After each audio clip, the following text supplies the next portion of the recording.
नमः श्रीयतिराजाय विवेकानन्दसूरये सच्चित्सुखस्वरूपाय स्वामिने तापहारिणे।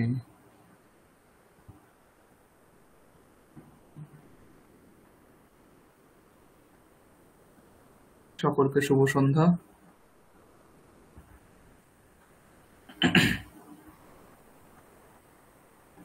তিনজন উপস্থিত হয়েছে।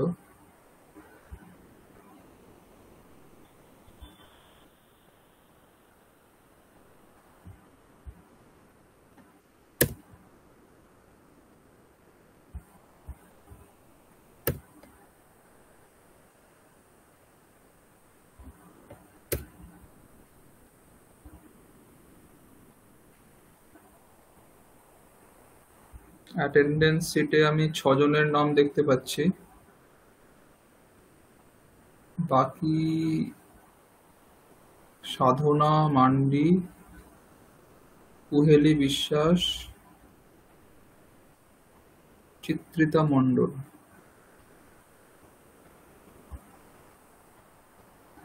ইনারা কি অন্যান্য ক্লাসে উপস্থিত হয়েছেন নাকি হননি? আগের দিন তো ছিলেন ওনারা। আগের দিন ছিলেন, আচ্ছা ঠিক আছে।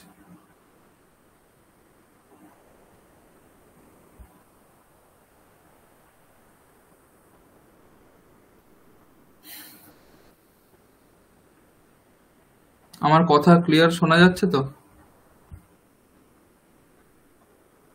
হ্যাঁ, শোনা যাচ্ছে।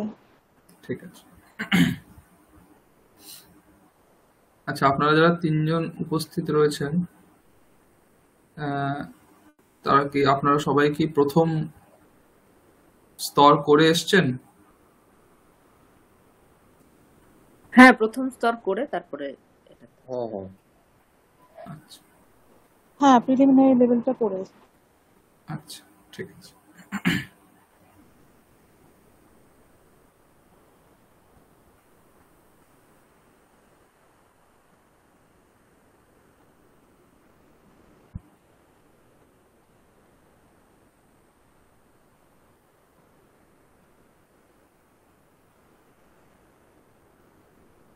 আচ্ছা, আমাদের এই ক্লাসটা প্রত্যেক সপ্তাহে শনিবার হবে। আমার ক্লাস 7টা থেকে 9টা। এই ক্লাসে মূলত বাক্য রচনার উপর জোর দেওয়া হবে। বাক্য রচনার ক্ষেত্রে যে সমস্ত বিষয়গুলো কাজে লাগে সেই বিষয়গুলো শেখানোর উপরেই জোর দেওয়া হবে। যেমন বিভক্তিগুলো দেখতে হবে, প্রত্যেকটা বিভক্তি কোন কোন অর্থে হয়, কোন কোন কারকে হয়, সেগুলো আপনারা কিছুটা জানেন, আরো একটু ভালোভাবে দেখতে হবে। প্রত্যয়ের কিছু প্রয়োগ দেখতে হবে, বাচ্য পরিবর্তন দেখতে হবে। এই ধরনের কিছু কিছু বিষয় রয়েছে। আমি একবার আপনাদের প্রথমেই সিলেবাসটা দেখিয়ে দিচ্ছি, সুবিধে হবে।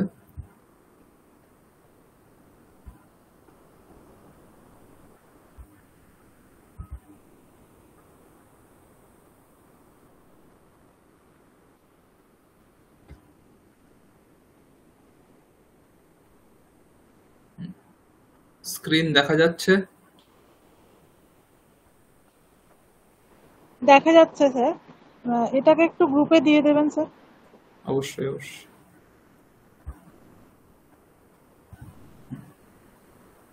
মোটামুটি এইটা আমার ক্লাসের সিলেবাস।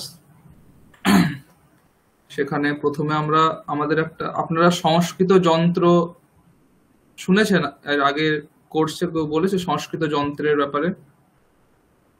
কোনো পিডিএফ দেওয়া হয়েছে? বুদ্ধদেব স্যার আমাদের লাস্ট যে ক্লাসটা হয়েছিল তাতে দিয়েছিলেন একটা, মানে এটা বলেছিলেন। মানে কতটা শুধু পিডিএফটা দিয়েছিলেন না তো সেখান থেকে কিছু দেখানো? পড়িয়েও ছিলেন আমাদের। হ্যাঁ আচ্ছা ঠিক আছে। তো সেই সংস্কৃত যন্ত্রের পিডিএফটা কি পুরোটাই দেখানো হয়েছিল নাকি কিছুটা দেখানো হয়েছিল? মানে আমি একবার দেখিয়ে দিচ্ছি আপনাদের।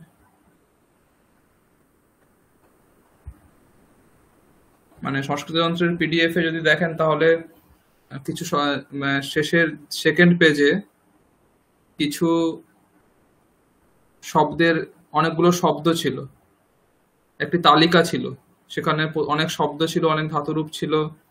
সেইগুলো কি অভ্যাস করা হয়েছে না হয়নি?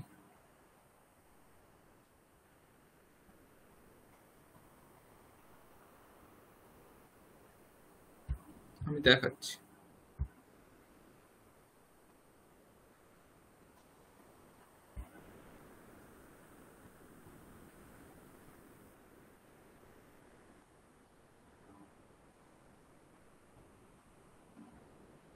এই পিডিএফ টাই দেওয়া হয়েছে তো? একটু রেসপন্স করবেন। হ্যাঁ হ্যাঁ, এটাই। আচ্ছা, এখানে কি কি মানে কি কি দেখানো হয়েছে একটু বলবেন, তাহলে সুবিধা হতো আমার। কতটা কি দেখানো হয়েছে, কতটা কি বলা হয়েছে? মানে এখানে দেখুন, যদি দেখবেন 12টা বাক্য রয়েছে একদম ডান দিকে। 12টা বাক্য রয়েছে, সেই 12টা বাক্যের বিষয়ে কিছু বলা হয়েছে? হ্যাঁ, বলা হয়েছিল। এটা 12টা বাক্যই বলা হয়েছিল আমাদের। তারপরের বিষয়গুলো তোয়ালি অপ্তমূন, ভাব সপ্তমী, নির্ধারণ, পঞ্চমী, দ্বিকর্মক ধাতু, এগুলো বলা হয়েছিল? না, এগুলো মনে হয় বলা হয়নি। আচ্ছা, না না, ঠিক ওগুলো বলা হয়নি। প্রথম 12টা বলা হয়েছিল। ঠিক আছে। আর তার পরের পেজে যদি দেখাই, এই যে একটা বড় বড় একটা টেবিল দেওয়া রয়েছে, এগুলো নিয়ে কোনো আলোচনা বা কিছু হয়েছিল? না, এই এই পেজটা আমাদের দেওয়া হয়নি, আমাদের ওই প্রথম পেজটাই দেওয়া হয়েছিল। ঠিক আছে, ঠিক আছে, বুঝে গেছি, ঠিক আছে। আচ্ছা,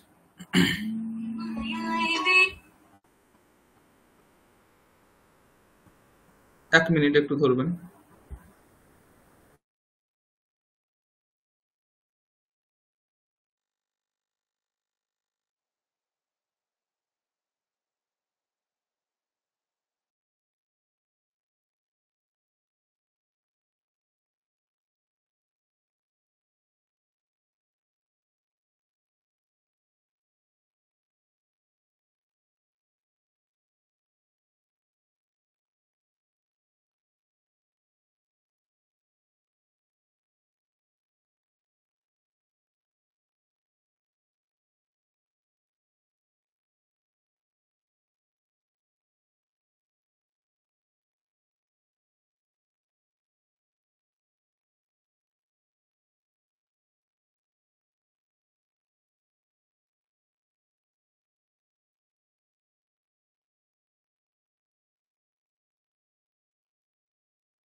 হুম, ঠিক আছে।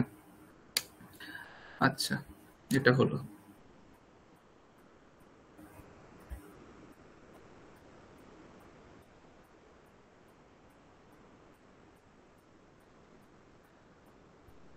হুম, তো আমাদের সিলেবাসে এই বিষয়গুলো রয়েছে। আমরা এই সংস্কৃত যন্ত্রের অভ্যাসটা করব, সেটা অনেকটা সময় লাগবে। আমি যে টেবিলটা আপনাদের এক্ষুনি দেখালাম, সেই টেবিলে অনেক শব্দ রয়েছে। আপনাদের শব্দরূপ ধাতুরূপ নিশ্চয়ই কিছু এতদিনে মুখস্থ হয়েছে, তাই তো? যেগুলো বেসিক শব্দরূপ রয়েছে, যেমন রাম শব্দ, ফল শব্দ, লতা শব্দ, নদী শব্দ, এগুলো মোটামুটি মুখস্থ রয়েছে তো? হ্যাঁ, হ্যাঁ স্যার। আচ্ছা, সবারই বাকি সবারই হয়েছে তো, নাকি শুধু উনি বললেন? বাকিদেরও হ্যাঁ স্যার। কি কি শব্দ মুখস্থ হয়েছে একটু যদি বলেন। যে কোনো একজন বলুন কি কি শব্দ আপনাদের মুখস্থ রয়েছে।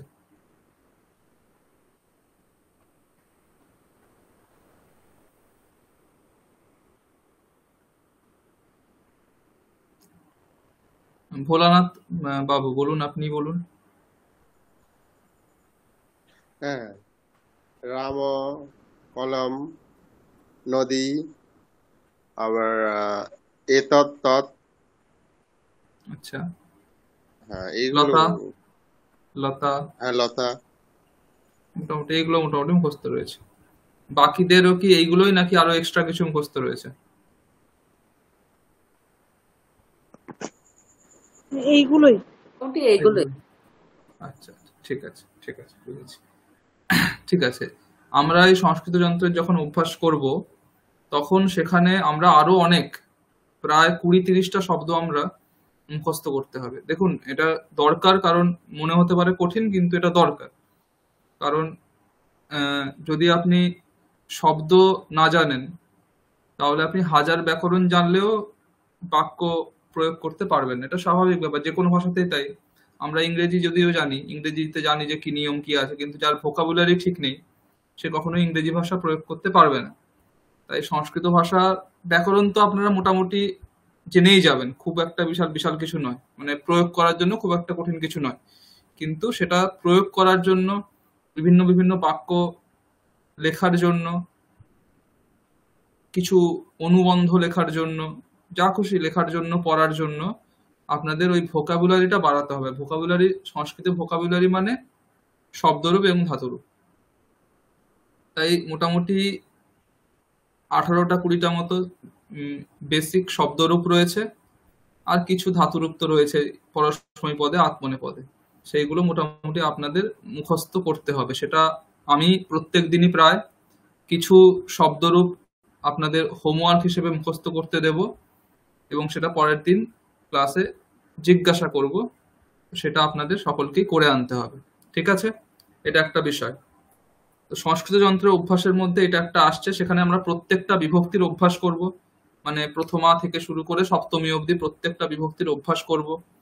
সেই যন্ত্রের মধ্যে আপনারা যদি 12টা বাক্য ফলো করেন, তাহলে দেখতে পাবেন ওখানে ত এবং তবতু প্রত্যয়ের প্রয়োগ রয়েছে, সত্রী প্রত্যয়, সানচ প্রত্যয়ের প্রয়োগ রয়েছে, কৃত্য প্রত্যয়ের প্রয়োগ রয়েছে, কর্মবাচ্যের প্রয়োগ রয়েছে। এই সমস্ত প্রয়োগগুলো ওখানে রয়েছে। তো সেই সমস্ত প্রয়োগগুলো আমরা বারবার করে অভ্যাস করব।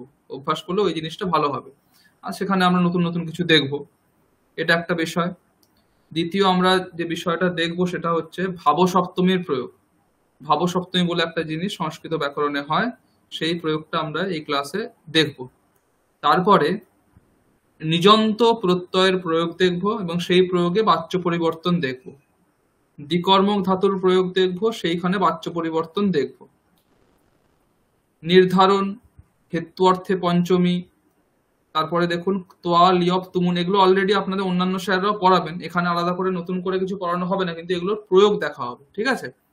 অন্যান্য এগুলো অলরেডি হয়তো আপনারা জানেন, বা যদি নাও জানেন, অন্যান্য স্যাররা, যারা সৌরভ স্যার আছেন বা অমিত স্যার আছেন, ওনারা হয়তো এসব পড়াবেন, ঠিক আছে? এখানে তার প্রয়োগটা হবে। শেষের দিকে সন্ধি দেখা হবে, আর সংখ্যাবাচক শব্দের প্রয়োগ এখানে দেখা হবে, ঠিক আছে? এই মোটামুটি একটা সিলেবাস রয়েছে। এর বাইরেও একটু এদিক সেদিক হয়, ঠিক আছে, সেটা পরে আমরা সময় যেমন ক্লাস থাকে, যেমন সবাই যেমন ভাবে যেমন গতিতে চলে, এই তাড়াতাড়ি হয় আরো কিছু ঢোকানো হয়, আবার যদি এটা খুব আস্তে আস্তে যায় তাহলে এখান থেকে কিছু বাদও দিতে হয়, ঠিক আছে, এরকম হয়। আমি অনেকগুলো ব্যাচই তো হলো, কোনো ব্যাচে দেখেছি পুরোটা কমপ্লিট হয়ে গেছে, কোনো ব্যাচে দেখেছি পুরোটা কমপ্লিট করতে পারিনি। সেটা নির্ভর করছে কারণ কি ক্লাস, অনেক সময় ক্লাস বন্ধ, যেমন এইবারেই দেখুন পুজো টুজো রয়েছে, তো সেই কারণে কিছু ক্লাস অবশ্যই আমাদের মিস হবে, সেখানে সেক্ষেত্রে দেখতে হবে কিভাবে কি করা যায়, ঠিক আছে। তো মোটামুটি এইটা সিলেবাস রয়েছে আমাদের, আমার ক্লাসের। আমি সিলেবাসটা আপনাদের গ্রুপে দিয়ে দিচ্ছি।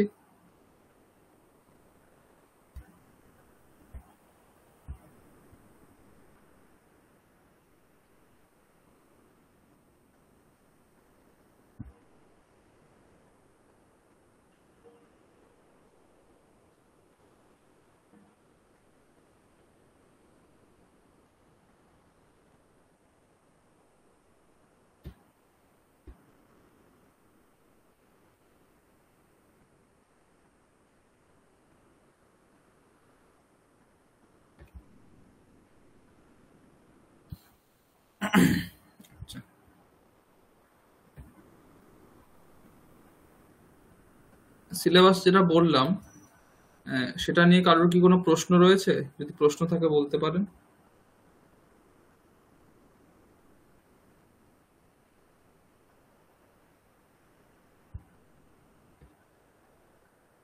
ঠিক আছে, প্রশ্ন নেই, ঠিক আছে।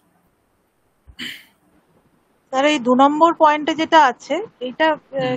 মানে সতী সপ্তভ্যাহ প্রয়োগ। হ্যাঁ স্যার, সতী সপ্তমী বলতে একটা ওই একটা অর্থে আমরা সপ্তমী বিভক্তির প্রয়োগ করি, আর আমি বলবো সেটা পরে। মানে ধরুন আমরা একটা বাংলাতে বাক্য বলি যে আমি যখন মন্দিরে গেলাম তখন পুজো শুরু হলো। এই যে বাক্যটা বললাম, এটা যদি আমি এমনি সামান্য সংস্কৃতে অনুবাদ করি তাহলে কি হবে? यदा अहम মন্দিরম অগচ্ছম তদা পূজা আরব্ধা, এরকম একটা অনুবাদ আমি করতে পারি। তো এইখানেই এই আমি সতী সপ্তমীর প্রয়োগ করতে পারি। এইখানে কিভাবে করব? এখানে প্রয়োগটা এরকম হয়ে যাবে তখন, ময়ি মন্দিরম গচ্ছতি পূজা সমারব্ধা, এইরকম একটা প্রয়োগ হয়। মানে এই ইয়াদা এবং তদা, যখন আমি এটা করলাম তখন আমার এটা, তখন এটা হলো। এই যে যখন এবং তখন, এই অর্থ বোঝাতে গেলে আমরা ইয়াদা এবং তদার প্রয়োগ করে থাকি সংস্কৃতে। এই ইয়াদা এবং তদার প্রয়োগ না করেও সপ্তমী বিভক্তির প্রয়োগ করে আমরা ওই অর্থটাকে বোঝাতে পারি, সেটাই হচ্ছে সতী সপ্তমী। বোঝাতে পারলাম? হ্যাঁ হ্যাঁ, এই বিষয়টা আমরা পরে যখন পড়াবো তখন ওটা আরো ডিটেলসে আমরা দেখব। আচ্ছা, একটা বিষয় হচ্ছে আমি কিন্তু প্রত্যেকটা ক্লাসেই হোমওয়ার্ক দিই, ঠিক আছে, প্রত্যেকটা ক্লাসেই কিছু না কিছু হোমওয়ার্ক থাকবেই। সকলকে আমি বলবো যে হোমওয়ার্ক গুলো অবশ্যই করবেন, হোমওয়ার্ক গুলো স্কিপ করবেন না। প্রত্যেকটা ক্লাসে যে হোমওয়ার্ক দেওয়া হবে সেটা অল্প হোক বেশি হোক, অল্পই দিই, বেশি বেশি দিই না, কারণ আপনাদের সপ্তাহে 3টে করে ক্লাস থাকে, বেশি দিলে করা সম্ভব নয়। অল্প অল্প যে হোমওয়ার্কটা থাকবে সেইটা অবশ্যই সকলে করবেন, করে পরবর্তী ক্লাসের আগে আমাকে পাঠিয়ে দেবেন। সেই হোমওয়ার্ক গুলো নিয়ে ক্লাসে আলোচনা করা হবে, যেখানে যার ভুল আছে যার ঠিক আছে সেগুলো নিয়ে ক্লাসের শুরুতে আলোচনা করা হবে। তাই সকলকেই বলবো হোমওয়ার্ক গুলো কেউ স্কিপ করবেন না, অবশ্যই সকলে হোমওয়ার্ক গুলো করবেন। আচ্ছা,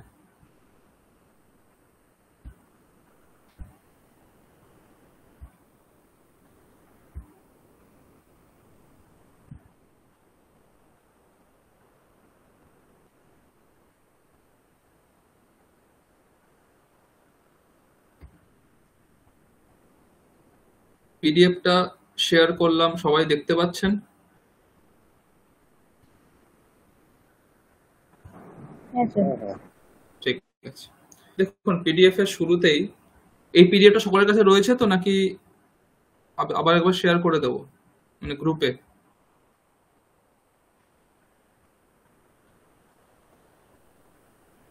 গ্রুপে কি শেয়ার করে দেবো?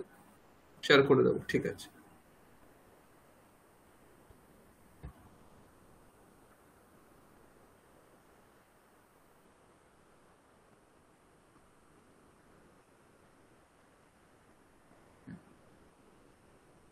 দেখুন এই যদি দেখি প্রথমেই বাঁদিকেই কিছু শব্দরূপ রয়েছে।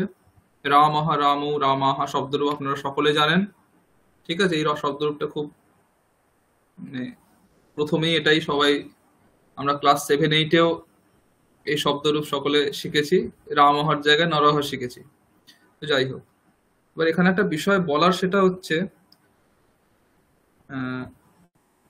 দেখুন একটা ভাষা আমরা দুটো মেথডে মোটামুটি যদি মেইনলি আমরা ভাগ করি, দুটো মেথড রয়েছে একটা ভাষা শেখার। আমাদের জীবনে যদি আমরা দেখি তাহলে বাংলা ভাষাও আমরা শিখেছি, ইংরেজি ভাষাও আমরা শিখেছি, কিন্তু বাংলা ভাষা শিখেছি অন্য পদ্ধতিতে, ইংরেজি ভাষা শিখেছি অন্য পদ্ধতিতে। বাংলা ভাষা কেমন ভাবে শিখেছি? বাংলা ভাষা আমরা শুনে শিখেছি। আমরা বেশি ব্যাকরণ দেখিনি প্রথমে, যে হ্যাঁ আমি, এটা উত্তম পুরুষের প্রয়োগ, তাই আমি থাকলে পরে খাই হয়, খায় হয় না। এইভাবে কিন্তু আমরা ব্যাকরণ ধরে ধরে বাংলা ভাষাটা শিখিনি। বাংলা ভাষাটা আমরা ছোটবেলা থেকে শুনে শুনে শিখেছি। উল্টো দিকে দেখুন ইংরেজি ভাষাটা আমরা ব্যাকরণ ধরে শিখেছি, শুনে শিখিনি ম্যাক্সিমামের ক্ষেত্রে। অনেকের ক্ষেত্রে এটা ব্যতিক্রম হতে পারে, আমি না বলছি না। যদি কেউ সেভাবে ইংলিশ মিডিয়াম স্কুলে বা ওই ধরনের কোনো পরিবেশেরও থাকে তাহলে তার পক্ষে এটা সম্ভব, কিন্তু ম্যাক্সিমামের ক্ষেত্রে আমাদের এখানে ইংরেজিটা আমরা শিখি ব্যাকরণ ধরে। I am, third person singular number থাকলে ইজ হয়, এই ধরনের যে নিয়মগুলো রয়েছে সেগুলো আমাদের প্রথমে শেখানো হয়, তারপরে আমরা সেটাকে বাক্যে প্রয়োগ করি, তারপরে আস্তে আস্তে ওটা আমরা বলতে শুরু করি ওই প্রয়োগগুলো। তো এইভাবে আমরা ইংরেজি ভাষা শিখি। তো বাংলা ভাষার ক্ষেত্রে কি, আগে শুনি, তারপরে আমরা নিজেদের মতো একটা ব্যাকরণ বানিয়ে নিই, যে হ্যাঁ মা বলছে যে মা আমি ভাত খাই, তাহলে আমিও বলবো যে আমি ভাত খাই, তাই তো। এইভাবে আমরা শুনে শুনে একটা নিজেদের মতো করে একটা ব্যাকরণ বানিয়ে নিই। ইংরেজি ভাষাতে কি হচ্ছে, আগে আমরা ব্যাকরণ জানছি, তারপরে সেই ব্যাকরণটাকে কাজে লাগিয়ে আমরা বাক্য প্রয়োগ করছি। আমাদের এই ক্লাসে আমরা চেষ্টা করব সংস্কৃত ভাষাটা বাংলা ভাষার মতো করে শেখার। ইংরেজি ভাষার মতো করে আমরা শেখার চেষ্টা করব না, মানে আমরা বেশি ব্যাকরণের দিকে যাব না, ব্যাকরণের নিয়ম এই ধরনের দিকে আমরা বেশি যাব না। আমরা চেষ্টা করব এই ক্লাসে যতটা বেশি আমরা সংস্কৃত ভাষা শুনতে পারি শোনার চেষ্টা করব, নিজেরা বলবো এবং শুনবো, ব্যাকরণ না ভেবেই, বেশি ব্যাকরণ না ভেবে আমরা নিজেরা বলবো এবং সেটা অন্যরা বললে সেটা শুনবো। এই শোনার মাধ্যমে এবং বলার মাধ্যমে আমরা সংস্কৃত ভাষাটা শেখার চেষ্টা করব। ব্যাকরণ অটোমেটিক্যালি আমাদের মাথায় চলে আসবে। আমি যখন 100 বার শুনবো যে রামঃ মন্ত্রম লিখতি, তাহলে কখনোই আমার মুখ থেকে এটা বেরোবে না যে রামঃ মন্ত্রম লিখাসি, কখনোই এটা বেরোবে না। তো আমরা এই পদ্ধতিতে এই ক্লাসে সংস্কৃত ভাষা শেখার চেষ্টা করব। সেই কারণে এই ক্লাসটাতে আপনাদের সবাইকেই অনেক বলতে হবে। আমি কাকে কখন বলতে হবে বলে দেব। তো আপনার শুধু আমি 2 ঘন্টা ধরে বলে যাব, আপনারা শুনে যাবেন, এরকম এই ক্লাসটা একেবারেই হবে না। আমি যদি 1 ঘন্টা বলি, আপনারাও 1 ঘন্টা বলবেন, বা হয়তো আমার থেকে কখনো বেশিই বললেন, ঠিক আছে। এইভাবে এই ক্লাসটা হবে। আচ্ছা, এরপর যদি আমি এই পিডিএফ এর দিকে আসি তাহলে দেখবো এখানে বেসিক্যালি কিছু শব্দরূপ রয়েছে, বাঁদিকে কিছু ধাতুরূপ রয়েছে বেসিক যেগুলো দরকার। যে রাম শব্দ রয়েছে, মন্ত্র শব্দ রাম শব্দের মতোই যায়, ঠিক আছে। এদিকে ডান দিকে এলে ধাতুরূপ দেখতে পাবো লিখাতি, লিখাতাহা, লিখান্তি, লিখাসি, লিখাতাহা, লিখাতা, লিখামি, লিখাবাহা, লিখামা। এগুলো আপনারা জানেন, নতুন কিচ্ছু নেই। আর একটা ধাতুরূপ যেটা স্পেশাল ধাতুরূপ, যেটা আমাদের এই 12টা বাক্যের ক্ষেত্রেও লাগবে, সেটা হচ্ছে দদাতি। দেওয়া অর্থে আমরা আহ, একটা স্পেশাল সম্প্রদান কারক আমাদের রয়েছে, তার জন্য এই ধাতুরূপটা বেসিক মানে খুব দরকার, বেসিক লেভেলে এটা দরকার, সেই জন্য এই ধাতুরূপটা এখানে দেওয়া রয়েছে। এটা একটু আলাদা, মানে সামান্যভাবে যেমন হয় যে কারোতি কুরু, গাচ্ছাতি গাচ্ছাতাহ গাচ্ছন্তি, পাঠাতি পাঠাতাহ পাঠান্তি, লিখাতি লিখাতাহ লিখান্তি, এইরকম এটা যায় না, একটু আলাদা রয়েছে। দদাতি দত্তাহ দদতি, দদাসি দত্তাহ দত্থা, দদামি দদবাহ দদমাহ। এই জন্য এটা এটা একটু আপনাদের মাথায় রাখতে হবে, এটা একটু মুখস্থ করে নিতে হবে এই ধাতুরূপটা। যাদের মুখস্থ আছে ভালো কথা, যাদের মুখস্থ নেই এই ধাতুরূপটা অবশ্যই মুখস্থ করে নিতে হবে, ঠিক আছে? তারপরে করতি, করতিটা একটু আলাদা।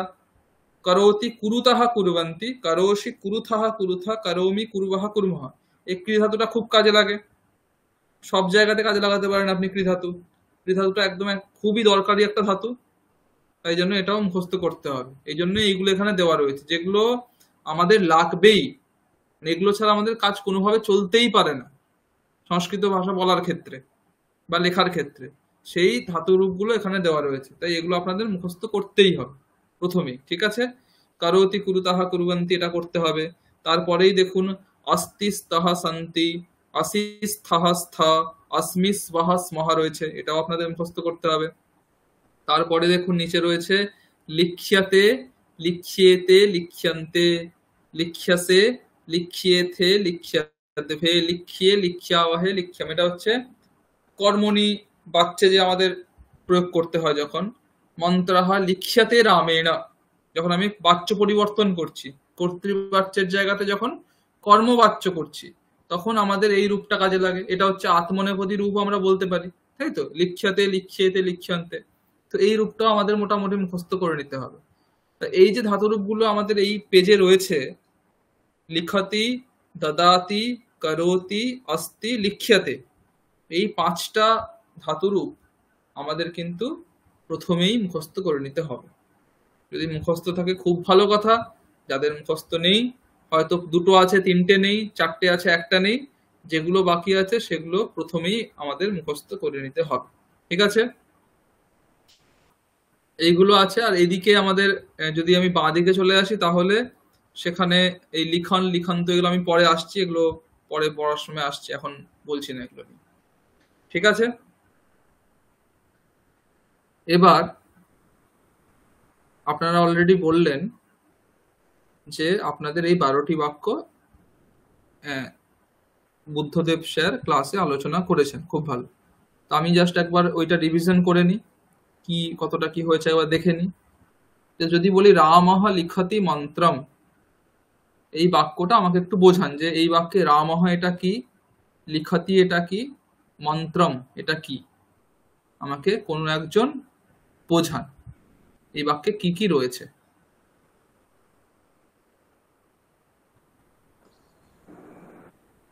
রাম রামহটা কর্তা, কর্তা, লিখতি হচ্ছে ক্রিয়া, ক্রিয়া, আর মন্ত্রটা হচ্ছে কর্ম।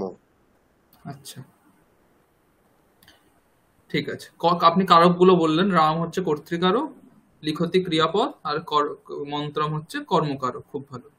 এখন রামহ এখানে কর্তৃকারকের জন্য কি হয়েছে, মানে রামহ কর্তৃকারক আমি বুঝলাম, তাহলে এখানে রামহ কেন হলো, রামেণ বা রামায় কেন হলো না? কর্তৃকারকের প্রথমা বিভক্তি হয়, আর এটা কর্তৃর বাচ্চে রয়েছে, সেই জন্য হুম, রামপদে প্রথমাই হবে। প্রথমাই হবে, কর্তৃবাচ্যে রয়েছে বলে কর্তাতে প্রথমা। প্রথমাই হবে, এটাই হবে, খুব ভালো।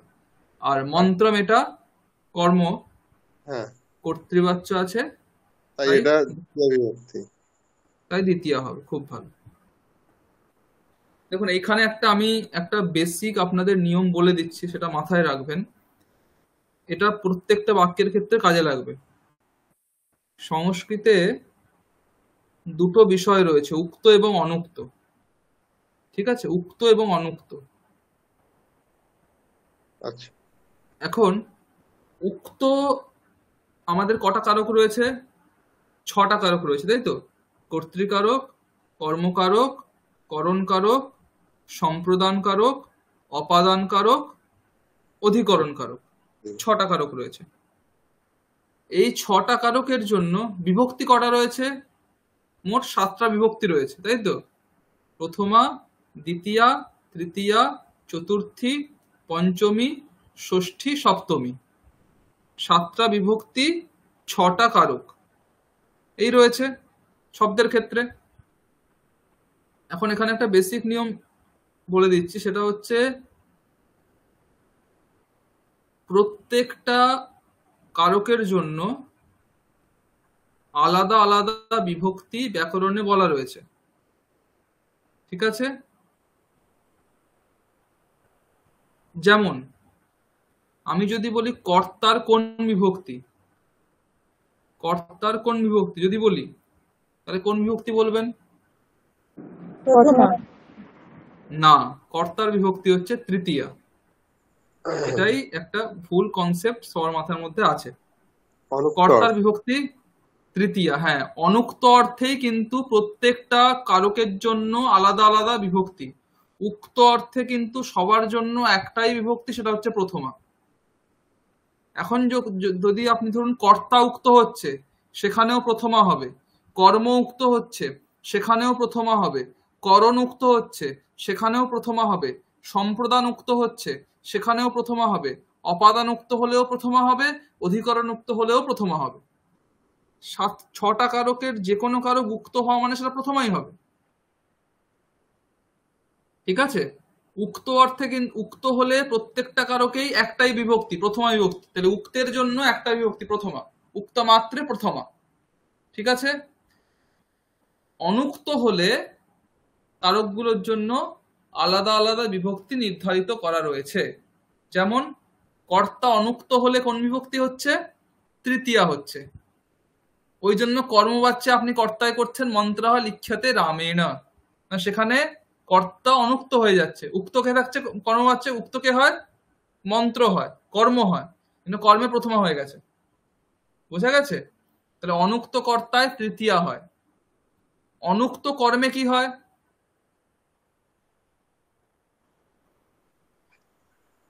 অনুক্ত কর্মে হয় দ্বিতীয়া। দ্বিতীয়া। অনুক্ত করণে কি হয়? তৃতীয়া, তাই তো? অনুক্ত সম্প্রদানে চতুর্থী, অনুক্ত অপাদানে পঞ্চমী, অনুক্ত অধিকরণে ষষ্ঠী, অনুক্ত অধিকরণে সপ্তমী, ঠিক আছে? তাহলে দেখুন, যদি আমি জিনিসটাকে করি তাহলে কি হবে? তৃতীয় বিভক্তি কোথায় হচ্ছে? অনুক্ত কর্তাতে অনুক্ত করণে, মানে দুটো কারকের জন্য একটা বিভক্তি করা হয়েছে। অনুক্ত কর্তৃকারকেও তৃতীয় বিভক্তি হচ্ছে, অনুক্ত করণ কারকেও তৃতীয় বিভক্তি হচ্ছে, ঠিক আছে? তারপরে কোন কারক আসছে? কর্তৃকরণ সম্প্রদান। অনুক্ত সম্প্রদানে চতুর্থী বিভক্তি। অনুক্ত না, কর্ম আগে কর্ম ছিল। অনুক্ত কর্মতে দ্বিতীয় বিভক্তি। অনুক্ত সম্প্রদানে চতুর্থী বিভক্তি। অনুক্ত অপাদানে পঞ্চমী বিভক্তি। অনুক্ত অধিকরণে সপ্তমী বিভক্তি হলো। আর প্রত্যেকটা কারকে যদি উক্ত হয়ে যায় তাহলে কোন বিভক্তি হবে? প্রথমা বিভক্তি। বোঝা গেল এটা কি বললাম?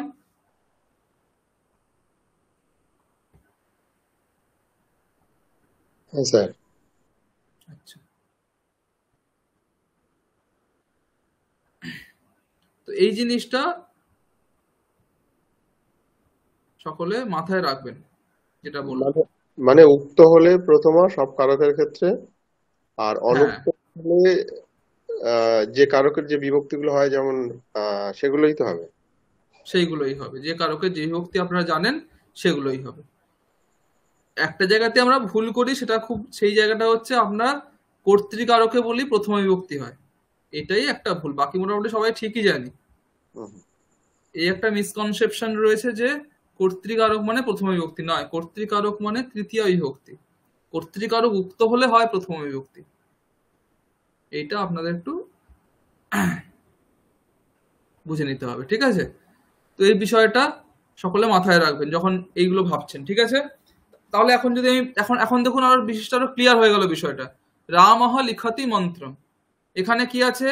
রামঃ কর্তা আছে, কর্তা এখানে উক্ত রয়েছে, এই জন্য কর্তায় প্রথমা হয়েছে রামঃ। লিখতি ক্রিয়াপদ, কর্তাকে অনুসরণ করছে যেহেতু কর্তৃবাচ্য। হ্যাঁ, আর মন্ত্রম এটা কর্মকারক, কর্ম এখানে অনুক্ত রয়েছে, অনুক্ত আছে বলে কর্মে কি হয়েছে? দ্বিতীয়া হয়েছে।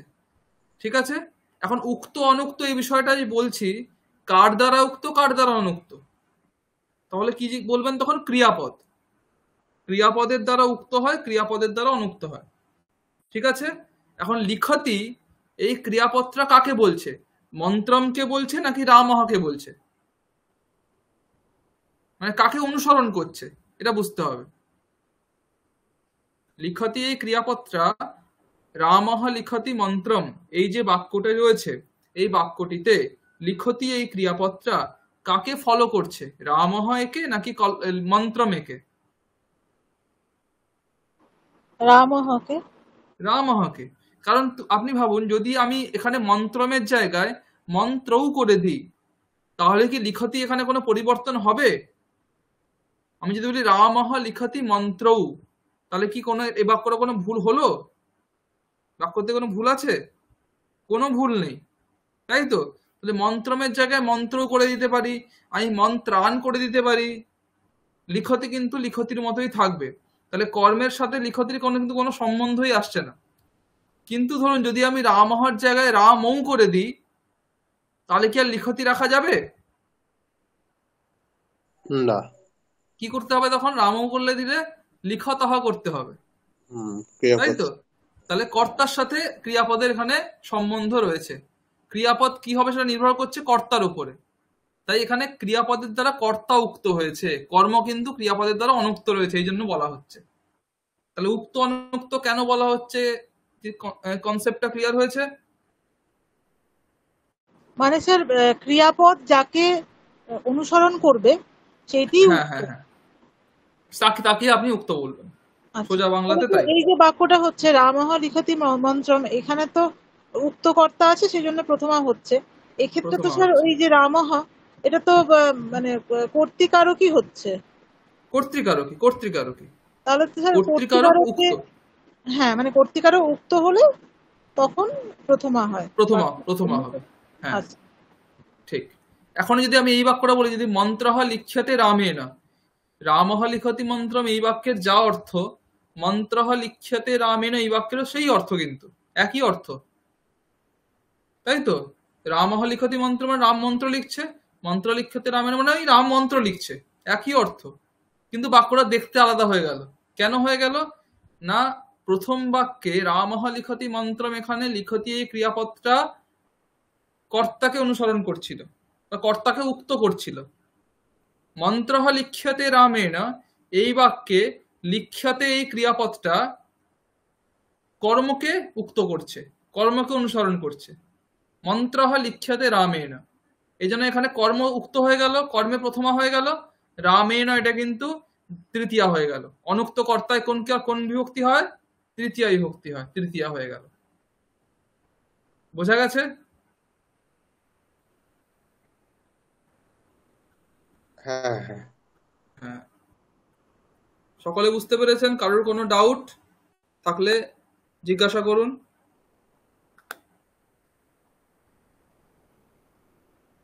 আচ্ছা, ঠিক আছে। তো রামঃ লিখতি মন্ত্রম এটা আমরা বুঝতে পারলাম। দীপান্বিতা ম্যাডাম বলুন, রামঃ লিখতি কলমেন, এই বাক্যটা আপনি বলুন যে এখানে কি, কোনটা কি আর কি ভাবে কোন বিভক্তি হয়েছে। এক্ষেত্রে রামহ প্রথমা বিভক্তিতেই আছে, মানে কর্তা রামহ। আর কলমেন মানে কলমের দ্বারা তৃতীয়া বিভক্তিতে আছে, এটা করণ কারক আছে। হুম আর ক্রিয়াপদ আছে লিখতি, লিখতি ক্রিয়াপদ কর্তাকে অনুসরণ করছে, হুম, সেই জন্য এখানে মানে রামহ উক্ত কর্তা আছে, উক্ত কর্তা আছে, এই জন্য উক্ত কর্তায় কোন বিভক্তি হলো? প্রথমা হলো। প্রথমা বিভক্তি। আর আর কলমেন কলমেন, হুম, করণ কারকে আছে এবং তৃতীয়া বিভক্তি হয়েছে, যেহেতু এটা অনুক্ত করণ কারক অনুক্ত, হয়েছে। অনুক্তকরণ করে, খুব ভালো। অনুক্তকরণ বলা তৃতীয় হয়েছে, খুব ভালো। ঠিক আছে, তাহলে রামঃ লিখতি কলমেন এই বাক্যের অর্থ সকলের পরিষ্কার। তৃতীয় বাক্যতে চলে আসি। রামঃ দদাতি নরায়। সাধনা ম্যাডাম, বলুন আপনি এই বাক্যটার কোনটা কি একটু বলুন। রাম হচ্ছে প্রথমা বিভক্তি, হুম, আর দদাতি হচ্ছে ক্রিয়া, নড়াই হচ্ছে চতুর্থী। নরায় কি কারক? কারক কারক গুলো বলুন। রামঃ কি কারক? কর্তৃকারক। কর্তৃকারক। নরায় ওটা কি কারক? সম্প্রদানকারক। সম্প্রদান কারক। কর্তৃকারক কে প্রথমা কেন হলো? কারণ দদাতি এখানে মানে রামকে বোঝায়। রামকে বোঝাচ্ছে, খুব ভালো। দদাতি এখানে রামকে বোঝাচ্ছে, রামকে উক্ত করছে, সেই জন্য কর্তা উক্ত হয়ে যাচ্ছে, কিন্তু উক্ত কর্তায় প্রথমা হচ্ছে, রাম হয় এখানে প্রথমা হলো। ঠিক। নরায়, নরায় এখানে এটা সম্প্রদান কারক বললেন, সেটা হ্যাঁ, উক্ত না উক্ত? উক্ত না অনুক্ত? অনুক্ত। অনুক্ত, কারণ ক্রিয়াপদ তাকে বলছে, ক্রিয়াপদের সাথে তার কোনো মানে অনুসরণ করছে না ক্রিয়াপদটাকে, তাই তো? এই জন্য অনুক্ত সম্প্রদানে কোন বিভক্তি হয়? চতুর্থী হয়। চতুর্থী। খুব ভালো, ঠিক আছে। আচ্ছা সৌমি ম্যাডাম, আপনি বলুন পরেরটা। রামঃ আদদাতি নরাত, এই বাক্যটা আপনি বলুন। রামঃ হচ্ছে প্রথমা। না, প্রথমে আপনারা এরকম করে বলুন, প্রথমে বলুন এটা কোন কারক, ঠিক আছে? তারপরে বলুন এই কারকটা উক্ত বলে এখানে এই বিভক্তি হয়েছে, এটা অনুক্ত বলে এখানে এই বিভক্তি হয়েছে, এইভাবে বলুন। এই সিকোয়েন্সটা। ওটা হচ্ছে কর্তৃকারক। রামঃ কর্তৃকারক, ঠিক। আদদাতি এটা আদদাতি হচ্ছে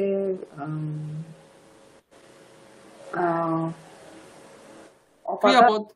ক্রিয়াপদ আদদাতি ক্রিয়াপদ। ক্রিয়াপদ, ক্রিয়াপদ, ঠিক। আর নরাত এটা হচ্ছে কোন কারক? অপাদান। অপাদান কারক, খুব ভালো, অপাদান কারক। এবারে বলুন রামঃ এখানে কর্তৃকারক, এখানে কোন বিভক্তি হয়েছে? প্রথমা। প্রথমা কেন হলো?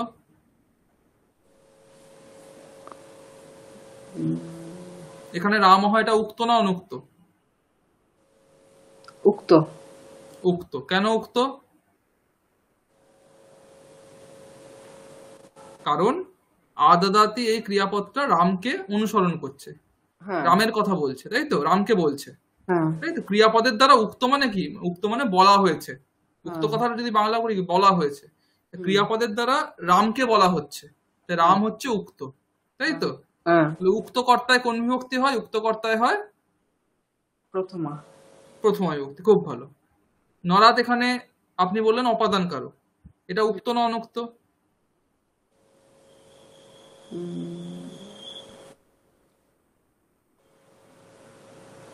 অনুক্ত। অনুক্ত, খুব ভালো, অনুক্ত। অনুক্ত কেননা ক্রিয়াপদ তাকে অনুসরণ করছে না, সোজা কথা। রামহকে করছে, হ্যাঁ ঠিক। এবারে নরাত এইটা আপনার অনুক্ত, তাহলে হয়ে গেল নরাত, এটা হয়ে গেল অনুক্ত অপাদান কারক, তাই তো? অনুক্ত অপাদান কারক। অনুক্ত অপাদান কারকে কোন বিভক্তি হয়?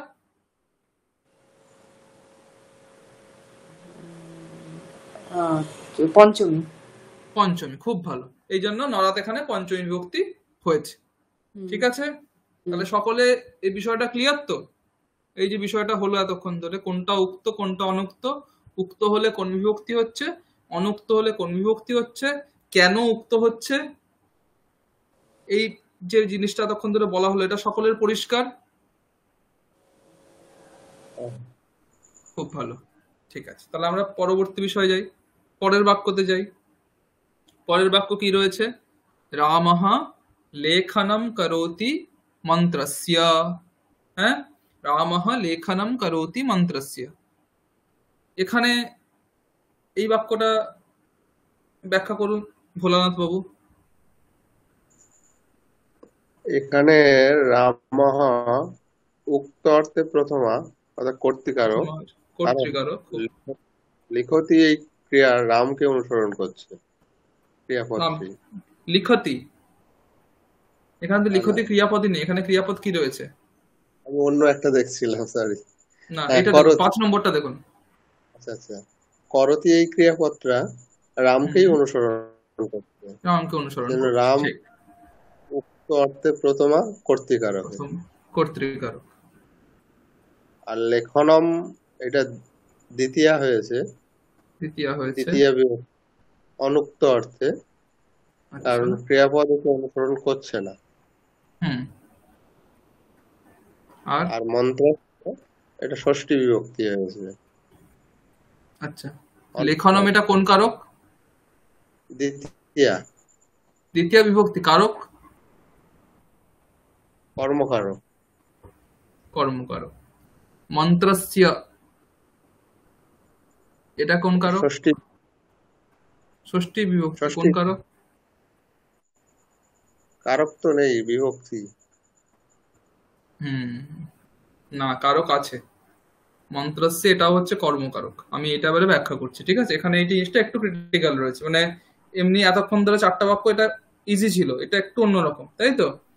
তো এখানে আচ্ছা প্রথম দেখতে হবে রামঃ লেখনম করোতি মন্ত্রস্য, এই বাক্যটা তৈরি হলো কি করে, ঠিক আছে? এখন কৃত প্রত্যয় বলে একটা প্রত্যয় সংস্কৃত ব্যাকরণে রয়েছে, কৃত প্রত্যয়। কৃত প্রত্যয় মানে হচ্ছে যে যে সমস্ত প্রত্যয়গুলো ধাতুর পরে হয় তাদেরকে বলা হয় কৃত প্রত্যয়। এমনি মোটামুটি মানে তিং প্রত্যয়, ঠিক আছে, অনেক কিছুই হয়। তো মোটামুটি কৃত প্রত্যয় মানে যেগুলো ধাতুর পরে হয়, এটা সামান্য একটা নিয়ম বলছি, হ্যাঁ। ধাতুর পরে হলে কৃত প্রত্যয়। এবার তাহলে কৃত প্রত্যয় যার শেষে রয়েছে তাকে আমরা কি বলবো? তাকে আমরা বলবো কৃদন্ত। কৃত প্রত্যয় যার শেষে রয়েছে তাকে আমরা বলবো কৃদন্ত। কৃদন্ত, ঠিক আছে? তা আমি একটা জিনিস শেয়ার করি আপনাদের সাথে।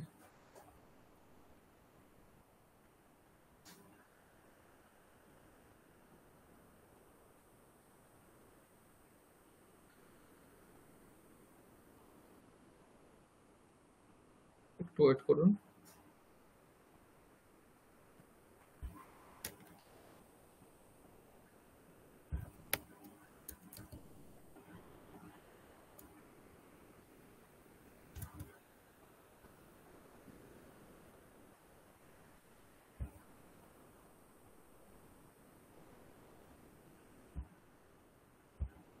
একটু ওয়েট করুন, আমি দিচ্ছি।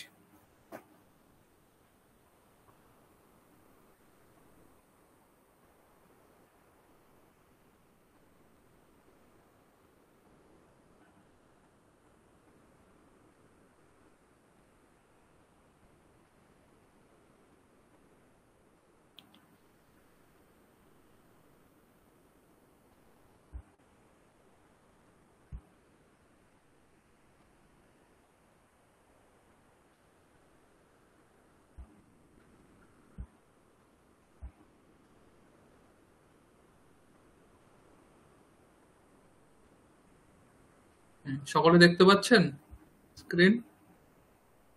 হ্যাঁ, দেখা যাচ্ছে। হ্যাঁ, ঠিক আছে। এটা একটু দেখুন, হ্যাঁ, সকলে মন দিয়ে দেখুন। আমরা এখানে একটু বাক্যটা দেখলাম, রামঃ লেখনম করোতি মন্ত্রস্য।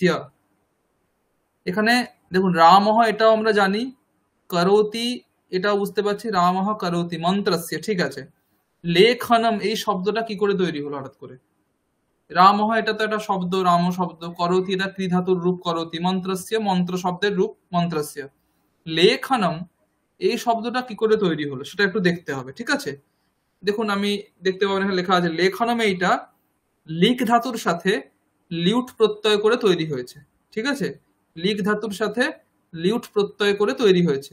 লিক ধাতুর সাথে লিউট প্রত্যয় করলে হয় লেখনম, ঠিক আছে? প্রক্রিয়া আছে, মানে কি আপনি বলবেন লিখের সাথে লিউট করে লিখ লিউট হবে, লেখনম কি করে হবে? সে এখানে অনেক ব্যাকরণের প্রক্রিয়া রয়েছে, ওইসব ওই লোপ টোপ হয়, অনেক আদেশ টাদেশ হয়ে এদিক সেদিক করে আমাদের লেখনমটা আসে মোটামুটি, ঠিক আছে? লিক ধাতু সঙ্গে লিউট প্রত্যয় দুটো একসাথে যোগ করলে আমাদের হচ্ছে লেখনম হলো। এবার ব্যাপার হচ্ছে এখানে বোঝার যেটা সেটা হচ্ছে লিউট এটা হচ্ছে একটা কৃত প্রত্যয়। লিউট একটা কৃত প্রত্যয়।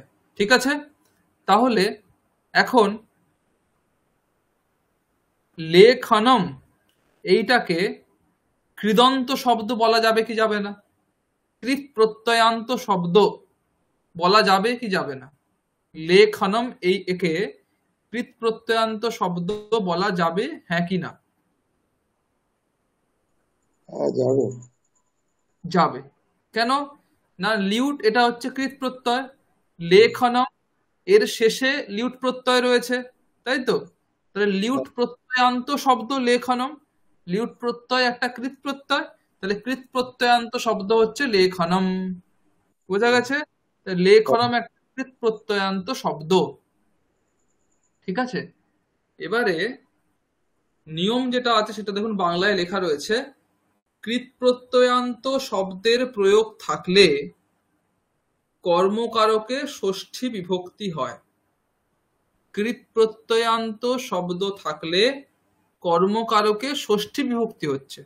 সাধারণত কর্মকারকে দ্বিতীয়া হয়, উক্ত হলে প্রথমা হয়, কিন্তু এখানে একটা বিশেষ নিয়ম করলো, যদি কৃত প্রত্যয়ান্ত শব্দের প্রয়োগ থাকে তাহলে কর্মকারকে ষষ্ঠী বিভক্তি হয়।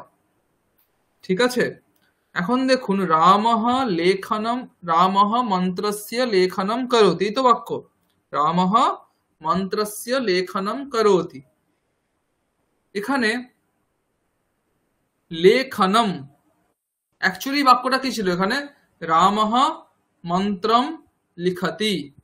যদি আমি বাক্যটা সোজা করে ধরি, রামঃ মন্ত্রম লিখতি, রামঃ মন্ত্রম লিখতি, যেটা আমরা প্রথম বাক্য দেখেছি, তার জায়গাতে আমরা কি করলাম? রামঃ মন্ত্রস্য লেখনম করোতি। রামঃ মন্ত্রম লিখতি এর জায়গায় কি করলাম? রামঃ মন্ত্রস্য লেখনম করোতি।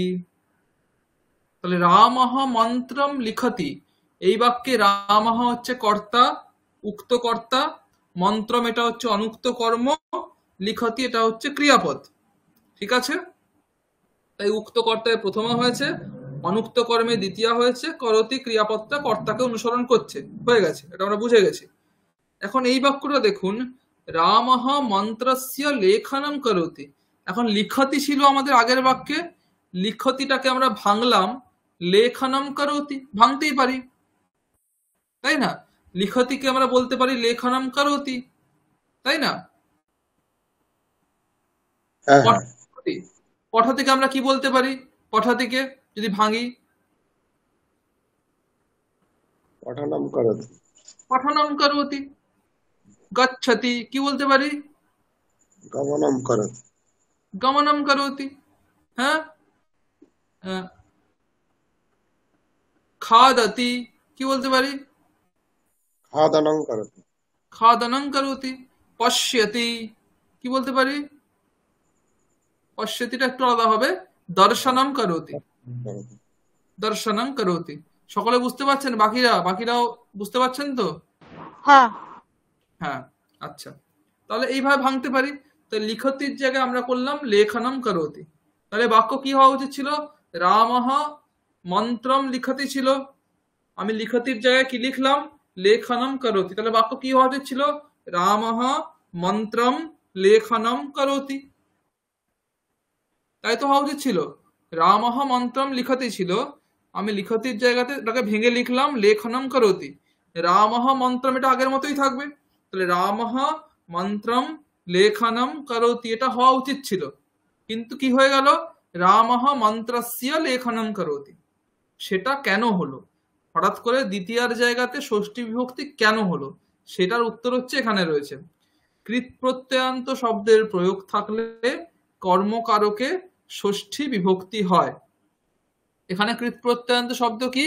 লেখনম, এটা হচ্ছে একটা কৃত প্রত্যয়ান্ত শব্দ।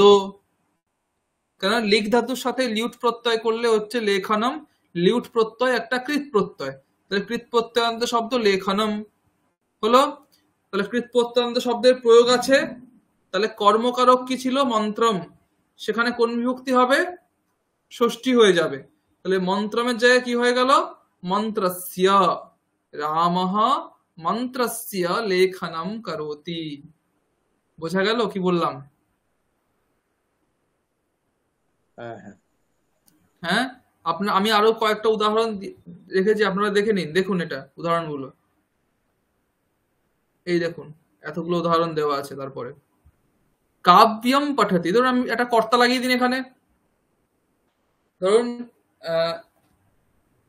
ভোলানাথ কাব্যম পঠতি, এই একটা বাক্য, ভোলানাথ কাব্যম পঠতি। ওটাকে আমরা কি করতে পারি, কি লিখতে পারি তার জায়গাতে? ভোলানাথ কাব্যস্য পাঠম করোতি। কাব্যম পঠতি কি করতে পারি? কাব্যস্য পাঠং করোতি, বা পাঠার জায়গায় পঠনমও করতে পারেন। দেখুন কৃত প্রত্যয় না অনেকগুলো হয়, মানে একটা হয় লিউট, আরো ঘাই, অচ, এরকম অনেক প্রত্যয় রয়েছে, ঠিক আছে? তাহলে যেমন আমি পঠনম বলতে পারি, পাঠহ বলতে পারি, ঠিক আছে? সবই কৃদন্ত শব্দ। পাঠহ এটাও কৃত প্রত্যন্ত শব্দ, পঠনম এটাও কৃত প্রত্যন্ত শব্দ। তাই জন্য পাঠহ বলতে পারেন, পঠনম এটাও বলতে পারেন, কোনো অসুবিধা নেই, ঠিক আছে? দুটোই বলতে পারেন। তাই দেখুন কি বললাম, ভোলানাথ কাব্যম পঠতি, ভোলানাথ কাব্যস্য পাঠম করোতি। বোঝা গেছে? হ্যাঁ হ্যাঁ দীপান্বিতা কবিতাম রচয়তি, দীপান্বিতা কবিতাম রচয়তি, ভাঙলে কি হবে? দীপান্বিতা কবিতায়াহ রচনম করোতি। বোঝা গেল দীপান্বিতা ম্যাডাম? দীপান্বিতা কবিতায়াহ রচনম করোতি। হ্যাঁ, বোঝা গেছে। হ্যাঁ, সাধনা গ্রামম গচ্ছতি, সাধনা গ্রামং গচ্ছতি, ওটাকে আমি কি বলতে পারি? কৃদন্ত প্রত্যয় প্রয়োগ করে কি বলতে পারি? সাধনা গ্রামস্য গমনম করোতি, সাধনা গ্রামস্য গমনম করোতি। সৌমিঃ ফলম পশ্যতি, সৌমিঃ ফলম পশ্যতি, সৌমিঃ ফলস্য দর্শনং করোতি, সৌমিঃ ফলস্য দর্শনং করোতি। আমি আমাকে নিয়ে বলছি তার শেষ বাক্যটা, শুভদীপঃ কন্দুকম ক্রীডতি, শুভদীপঃ কন্দুকম ক্রীডতি, শুভদীপঃ কন্দুকস্য ক্রীডনম করোতি, শুভদীপঃ কন্দুকস্য ক্রীডনম করোতি। তাহলে এই পরিবর্তনটা সকলে বুঝতে পেরেছেন? সাধনা ম্যাডাম বুঝতে পেরেছেন? হ্যাঁ স্যার। সৌমি ম্যাডাম বুঝতে পেরেছেন? হ্যাঁ বুঝেছি। হ্যাঁ, এই হচ্ছে, এটাকে বলে কৃদন্ত প্রত্যয় যোগে ষষ্ঠী বিভক্তির প্রয়োগ। কৃদন্ত কৃতযোগে ষষ্ঠী, এটা যদি আমি শর্টে বলি ব্যাকরণের টার্মে, এটাকে বলে কৃতযোগে ষষ্ঠী, কৃতযোগে ষষ্ঠী, ঠিক আছে? এইটা হচ্ছে এখানে হচ্ছে কৃদন্ত প্রত্যয় থাকার জন্য কর্মকারকে ষষ্ঠী বিভক্তি হচ্ছে। স্যার, ওই হলো? যে একটা কাব্যম পঠতি আছে, তারপর কাব্যস্য পাঠঃ আছে, ওইটা পাঠঃ করতিও হবে, আবার পঠনম করতিও হবে। না, পাঠ করতে হবে না, পাঠং করতি হবে, পাঠং করতি। ও আচ্ছা এটা প্রথমাতে আছে, করতি লাগালে ওটা দ্বিতীয় করতে হবে, আচ্ছা। ঠিক আছে? লেখনম এগুলো সবগুলো কিন্তু দ্বিতীয় রয়েছে, যেহেতু ওটা ফলম শব্দের মতো রূপ হয়, ফল শব্দের মতো রূপ হয় বলে মানে পরিবর্তনটা বোঝা যাচ্ছে না। ফলম ফলে ফলানি, ফলম ফলে ফলানি, প্রথমা দ্বিতীয়তে একই রূপ বলে বোঝা যাচ্ছে না, কিন্তু এই যে লেখনম করতি, পঠনম করতি, গমনম করতি, দর্শনম করতি, এখানে সব জায়গায় যে পঠনম, গমনম, দর্শনম এই যে এখানে রয়েছে, এগুলো সবগুলোতে কিন্তু দ্বিতীয় বিভক্তি রয়েছে, কোথাও কিন্তু প্রথমা নেই, ঠিক আছে? বোঝা গেছে দীপান্বিতা ম্যাডাম? হ্যাঁ, ওই পাঠঃ লেখা আছে তো ওই জন্য একটু কনফিউজ। হ্যাঁ হ্যাঁ, এটা প্রথমাতে রেখেছি আমি, এটা লিখলে হয় পাঠম করতি, ঠিক আছে? হলো। হ্যাঁ, ঠিক আছে। আচ্ছা, এই বিষয়ে কারোর কোনো সংশয় রয়েছে, কোনো প্রশ্ন রয়েছে, তাহলে জিজ্ঞাসা করুন।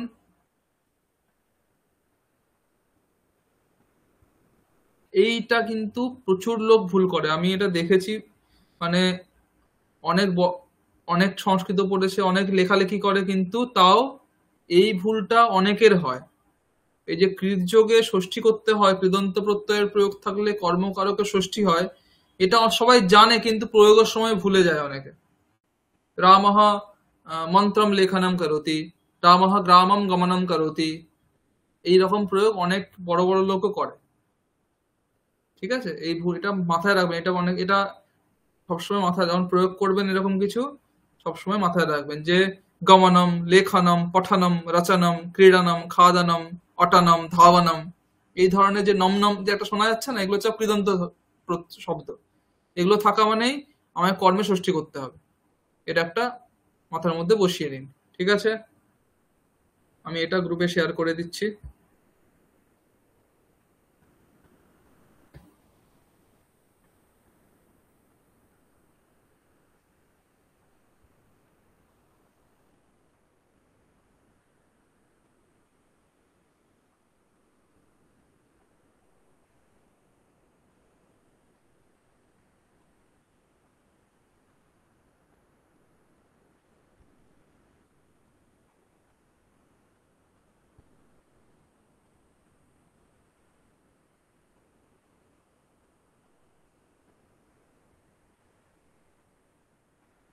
আচ্ছা,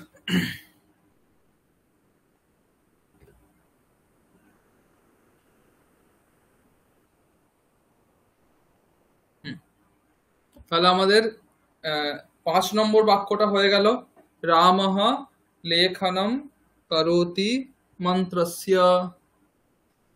6 নম্বর বাক্যে কি আছে? রামঃ, দীপান্বিতা ম্যাডাম বলুন। হ্যাঁ হ্যাঁ, বলুন। রামঃ লিখতি গ্রামে, এটা আছে রামঃ আছে কর্তৃবাচ্য প্রথমা বিভক্তি, উক্ত উক্ত কর্তা আছে, আর হ্যাঁ, ক্রিয়াপদ আছে লিখতি, এটি কর্তাকে হুম, অনুসরণ করছে। গ্রামে হচ্ছে এটা অধিকরণ কারক আছে, সপ্তমী বিভক্তি আছে, এটা অনুক্ত অধিকরণ কারক আছে। খুব ভালো, খুব ভালো, এই তো বুঝে গেছেন, খুব ভালো, খুব ভালো। আচ্ছা, রামঃ লিখতি গ্রামে, এটা হয়ে গেল। এরপরে আছে মন্ত্রঃ লিখ্যতে রামেণ। সাধনা ম্যাডাম বলুন। মন্ত্রঃ লিখ্যতে রামেণ, এটা ব্যাখ্যা করুন।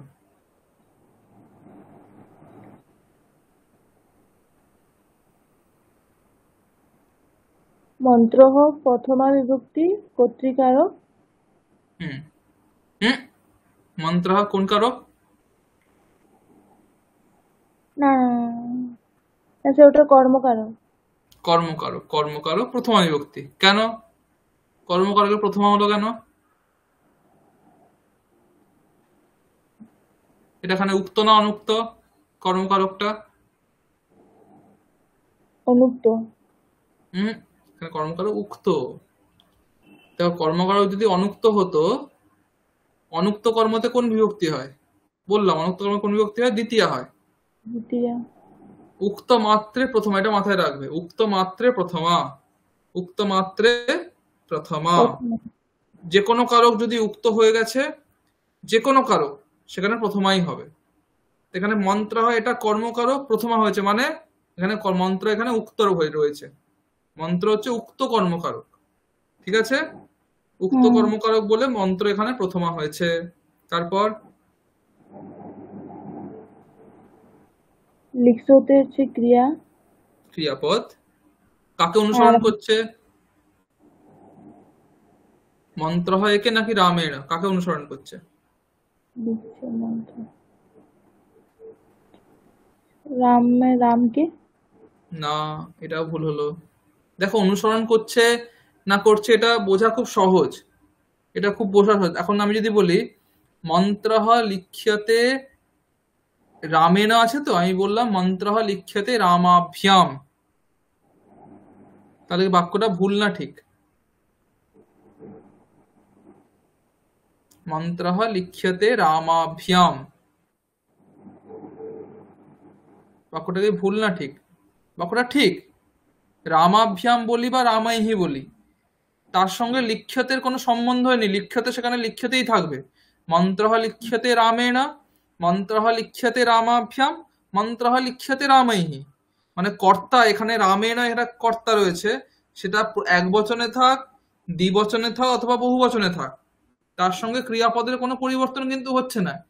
কিন্তু এখানেই যদি আমরা মন্ত্রহর জায়গায় মন্ত্রও করে দিই, তাহলে কিন্তু লিখ্যতেটা কি হয়ে যাবে, লিখিয়েতে হয়ে যাবে, তাই না?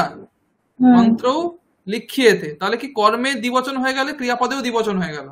কর্মে বহুবচন করলে মন্ত্রাহা করে দিলে কি হয়ে যাবে, কি হয়ে যাবে মন্ত্রাহা করলে, লিখ্যাতে কি হয়ে যাবে, লিখ্যান্তে। হ্যাঁ বহুবচন হয়ে যাবে, তাহলে কি হবে লিখ্যান্তে। তাহলে দেখো, তাহলে কি হলো, কর্মতে এক বচন দ্বিবচন বহুবচন যেমন যেমন হচ্ছে, ক্রিয়াপদেও তেমন তেমন এক বচন দ্বিবচন বহুবচন হচ্ছে। তাহলে কি হচ্ছে, তার মানে কি ক্রিয়াপদ কর্মকে অনুসরণ করছে। বোঝা গেল কি বললাম? মানে যেটা চেঞ্জ হলে ক্রিয়াপদকে চেঞ্জ করতে হচ্ছে, ক্রিয়াপদ তাকে অনুসরণ করছে। আর যেটা চেঞ্জ হলেও ক্রিয়াপদ নিজের মতোই ঠিক আছে, কোনো চেঞ্জ হচ্ছে না, তাকে অনুসরণ করছে না। বোঝা গেছে? এইভাবে বুঝতে হবে, এইটা বোঝার উপায়। ঠিক আছে? হ্যাঁ, এবারে এবারে বলুন, মন্ত্রঃ লিখ্যতে রামেণ। রামেণ হচ্ছে তৃতীয় মানে করণ কারক, তৃতীয়, রামের দ্বারা। না তৃতীয় করণ কারক নয়, তৃতীয় বিভক্তি ঠিক, কিন্তু কর্তৃকারক, কর্তৃকারক। মন্ত্রঃ লিখ্যতে রামেণ, এটা কর্তৃকারক। আমরা বেসিক বাচ্য পরিবর্তন জানেন তো, বেসিক বাচ্য যেটা হয়, রামঃ গ্রামম গচ্ছতি, তার বাচ্য পরিবর্তন করলে কি হয়, তো রামেণ গ্রামঃ, বলুন রামেণ গ্রামঃ গ্রামঃ গম্যতে। ঠিক আছে? রামেণ গ্রামঃ গম্যতে। এখন রামেণ গ্রামঃ গম্যতে, এখানে রামেণ এটা কর্তৃকারক নাকি করণকারক? ওটা কর্তৃকারক। সেটা যদি কর্তৃকারক হয়, তাহলে মন্ত্র লিখ্যতে রামেণ এখানে কেন করণকারক হয়ে গেল? এখানেও তো কর্তৃকারক হবে। বুঝা গেছে? মানে তৃতীয়া দেখলেই করণকারক, এইটা এইটা ঠিক নয়। হ্যাঁ, এটা এটা এই জিনিসটা ভুল। তৃতীয়া মানেই করণকারক নয়, তৃতীয়া মানে কোথাও করণকারক কোথাও কর্তৃকারক। আপনার অর্থ বুঝে বুঝতে হবে যেখানে কি অর্থ রয়েছে। ঠিক আছে? রামেণ বাংলাতেও এই জন্য বাংলা অনুবাদ করলে খুব সমস্যা। বাংলাতে কি বলা আছে, দ্বারা থাকলে, দিয়া বা দ্বারা থাকলে করণকারক হয়, বাংলা ব্যাকরণ। তাহলে রামের দ্বারা মন্ত্র লেখা হচ্ছে, তাহলে রামের দ্বারা হচ্ছে মানে রাম করণকারক। কলমের দ্বারা মন্ত্র লেখা হচ্ছে, রামের দ্বারা মন্ত্র লেখা হচ্ছে, তাহলে কলমও করণকারক রামও করণকারক, এটা নয়। ঠিক আছে? রামেণ এটা হচ্ছে কর্তৃকারক। ঠিক আছে? অনুক্ত কর্তায় কোন বিভক্তি হয় আমরা বললাম, অনুক্ত কর্তায় প্রথম বিভক্তি না, উক্ত কর্তায় প্রথমা হচ্ছে, অনুক্ত কর্তায়, অনুক্ত কর্তায় হচ্ছে তৃতীয় বিভক্তি। ঠিক আছে? আরেকবার বলে দিচ্ছি, একটু মন দিয়ে শুনে নিন। মানে অনুক্ত কি কি হয়, উক্ততে হলে যে কোনো কারো উক্ত হলেই প্রথমা হবে, এখানে কোনো আলাদা কিছু বলার নেই। মানে কর্তৃকারক থেকে শুরু করে অধিকরণ কারক পর্যন্ত যে কোনো কারো উক্ত হলেই প্রথমা হবে। কিন্তু অনুক্ত হলে আলাদা আলাদা বিভক্তি, যেমন ধরুন অনুক্ত কর্মতে হচ্ছে দ্বিতীয় বিভক্তি, অনুক্ত কর্তা এবং অনুক্ত করণ দুটোর জন্য তৃতীয় বিভক্তি। হ্যাঁ, অনুক্ত সম্প্রদানে চতুর্থী, চতুর্থী, অনুক্ত অপাদানে পঞ্চমী, পঞ্চমী, অনুক্ত অধিকরণে সপ্তমী, সপ্তমী। বোঝা গেছে? তাহলে এখানে রামেণ, এখানে রামটা তো অনুক্ত, কর্তা তো অনুক্ত, তাহলে অনুক্ত কর্তা বলে এখানে রামেণ, এখানে কোন বিভক্তি হয়েছে, তৃতীয়া হয়েছে। বোঝা গেছে? মন্ত্রঃ লিখ্যতে রামেণ, বোঝা গেল? ঠিক, খুব ভালো। আচ্ছা, সৌমি ম্যাডাম, মন্ত্রঃ লিখিতঃ রামেণ। আচ্ছা, আপনাদের আমি এটার আগে বলছি, ত প্রত্যয়, তবতু প্রত্যয় আপনাদের কি পড়ানো হয়েছে?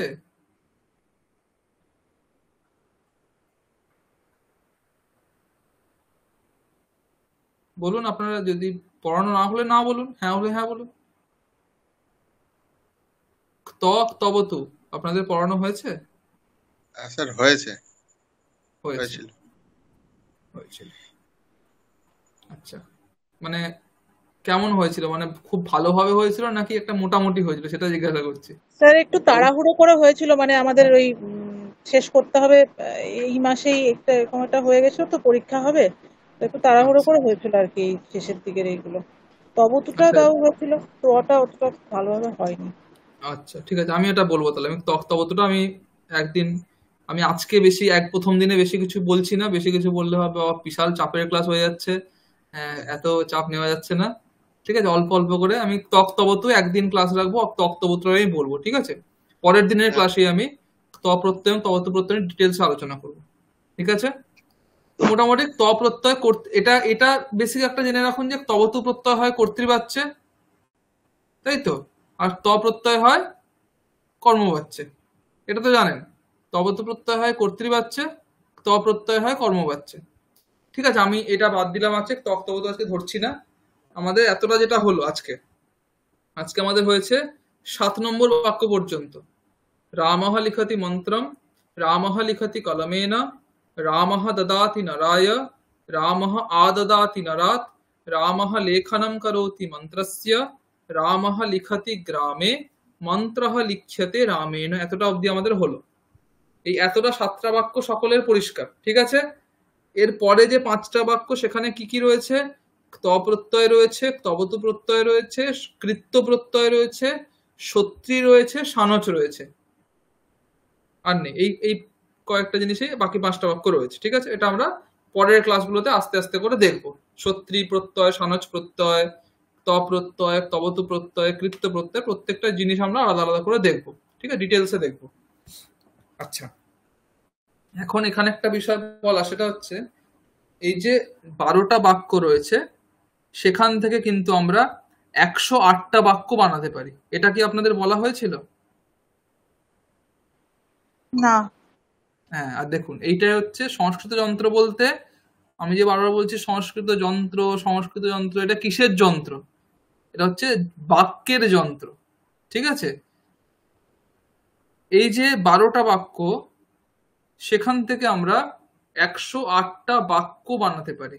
108টা বাক্য, 12 into 9, 108, মানে প্রত্যেকটা বাক্য থেকে আমরা 9টা করে বাক্য বানাতে পারি।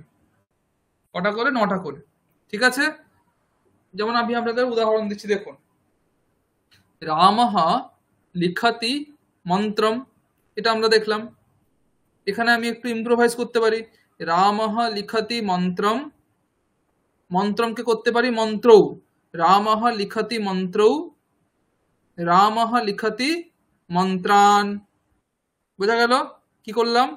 রামঃ লিখতি মন্ত্রম, রামঃ লিখতি মন্ত্রৌ, রামঃ লিখতি মন্ত্রান। কি বললাম বলুন ভোলানাথ বাবু?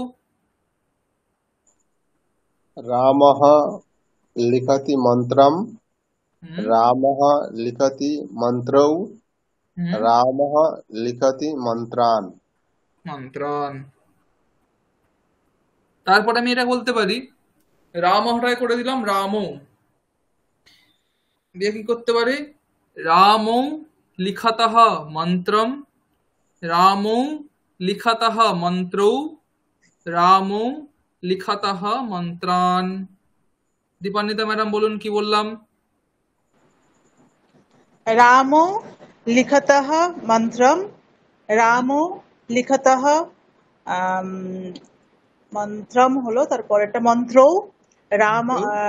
রামো লিখতঃ মন্ত্রান। খুব ভালো। তারপরে আমরা বলতে পারি রামাহা হয়ে গেল, রামো, তারপরে কি বাকি আছে? রামাহা, বহু বচন। রামাহা লিখন্তি মন্ত্রম, রামাহা লিখন্তি মন্ত্রৌ, রামাহা লিখন্তি মন্ত্রান। বোঝা গেছে? সাধনা ম্যাডাম বলুন কি বললাম? রামাः লিখন্তি মন্ত্রম, রামাः লিখন্তি মন্ত্রৌ, রামাः লিখন্তি মন্ত্রান। হুম, ঠিক। তাহলে দেখুন কটা বাক্য হলো? 9টা বাক্য হলো। 3জনে মিলে 9টা বাক্য বললেন।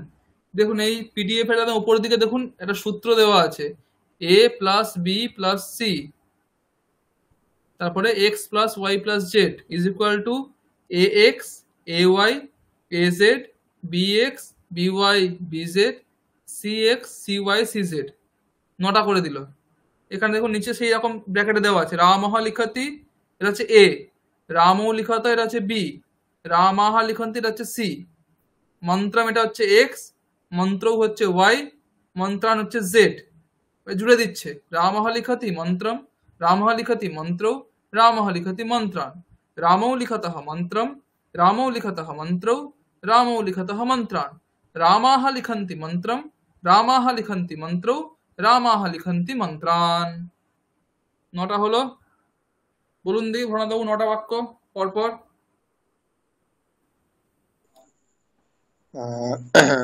रामः लिखति मन्त्रं, रामः लिखति मन्त्रौ, रामः लिखति मन्त्रान्, रामौ लिखतः मन्त्रं, रामौ लिखतः मन्त्रौ, रामौ लिखतः मन्त्रान्, रामः लिखन्ति मन्त्रं, रामः लिखन्ति मन्त्रौ, रामः लिखन्ति मन्त्रान्। খুব ভালো। দীপান্বিতা ম্যাডাম বলুন দেখি। रामः लिखति मन्त्रं, रामः लिखति मन्त्रो, रामः लिखति मन्त्रान्, रामो लिखतः मन्त्रं, रामो लिखतः मन्त्रो, रामः लिखतः রামৌ রামৌ रामो लिखतः मन्त्रान्, रामः लिखन्ति मन्त्रं, रामः लिखन्ति मन्त्रो, रामः लिखन्ति मन्त्रान्। খুব ভালো। সাধনা ম্যাডাম বলুন। रामः लिखति मन्त्रं, रामः लिखति मन्त्रौ, रामः लिखति मन्त्रान्, रामौ लिखत मन्त्रं, रामौ लिखतः मन्त्रौ, रामौ लिखतः मन्त्रान्, रामः लिखन्ति मन्त्रं, रामः लिखन्ति मन्त्रौ, रामः लिखन्ति मन्त्रान्। খুব ভালো। এই তো এইভাবে দেখুন, তাহলে একটা বাক্য থেকে 9টা বাক্য করতে পারলাম। এরকম প্রত্যেকটা বাক্যে 9টা করে বাক্য সম্ভব। ঠিক আছে, পরেরটা করতে পারবেন কেউ? রামঃ লিখতি কলমেন, এখান থেকে 9টা বাক্য করতে হবে একই রকম ভাবে। কলমেনাটাকে কলমেনা, কলমাভ্যাম, কলমৈহি, রামঃ রামৌ রামাহ, যেরকম আছে করতে পারবেন কেউ? চেষ্টা করুন দেখি হয় নাকি। रामः लिखति कलमेन, হুম रामः लिखति कलमभ्यां, হুম रामः कलमयि, হুম रामौ लिखतः कलमेन, হুম रामौ लिखतः कलमभ्यां, হুম रामौ लिखतः कलमयि, হুম रामः लिखन्ति कलमेन, হুম रामः लिखन्ति कलमभ्यां, रामः लिखन्ति कलमैहि। হুম খুব ভালো। দীপান্বিতা ম্যাডাম বলুন।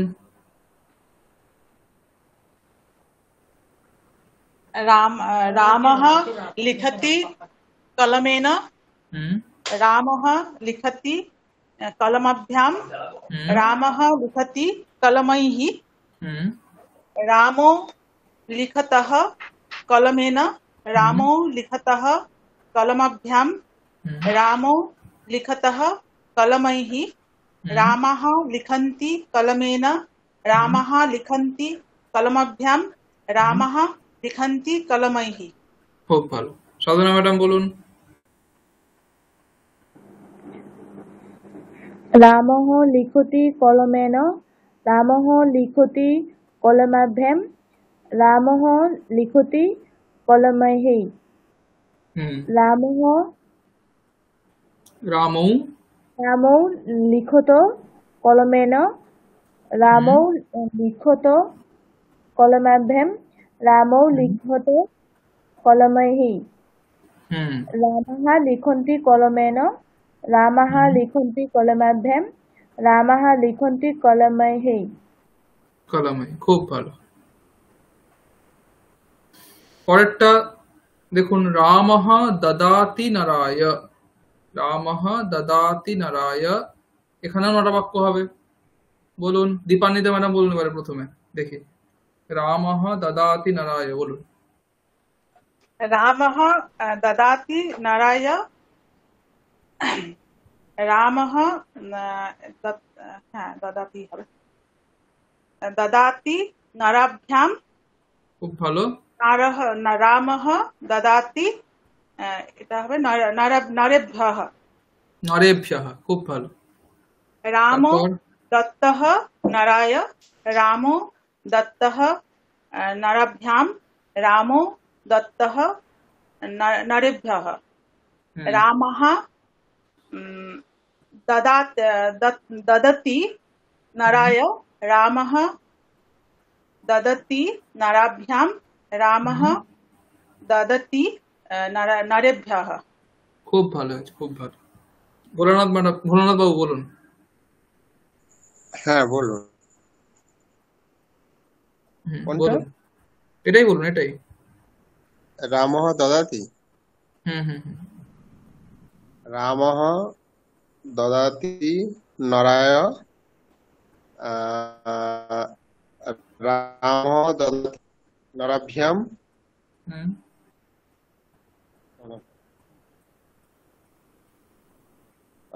রামঃ দদাতি নরেভ্যः।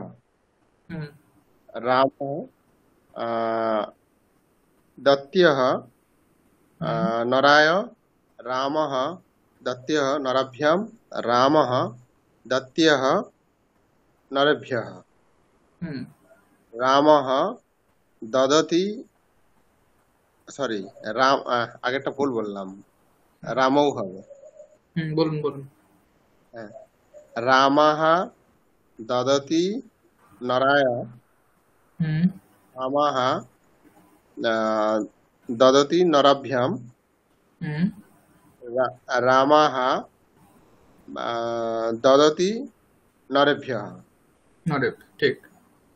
সাধনা ম্যাডাম বলুন পরে, এটাই বলুন আবার, আপনি বলুন। রামः দদাতি নরায়, হুম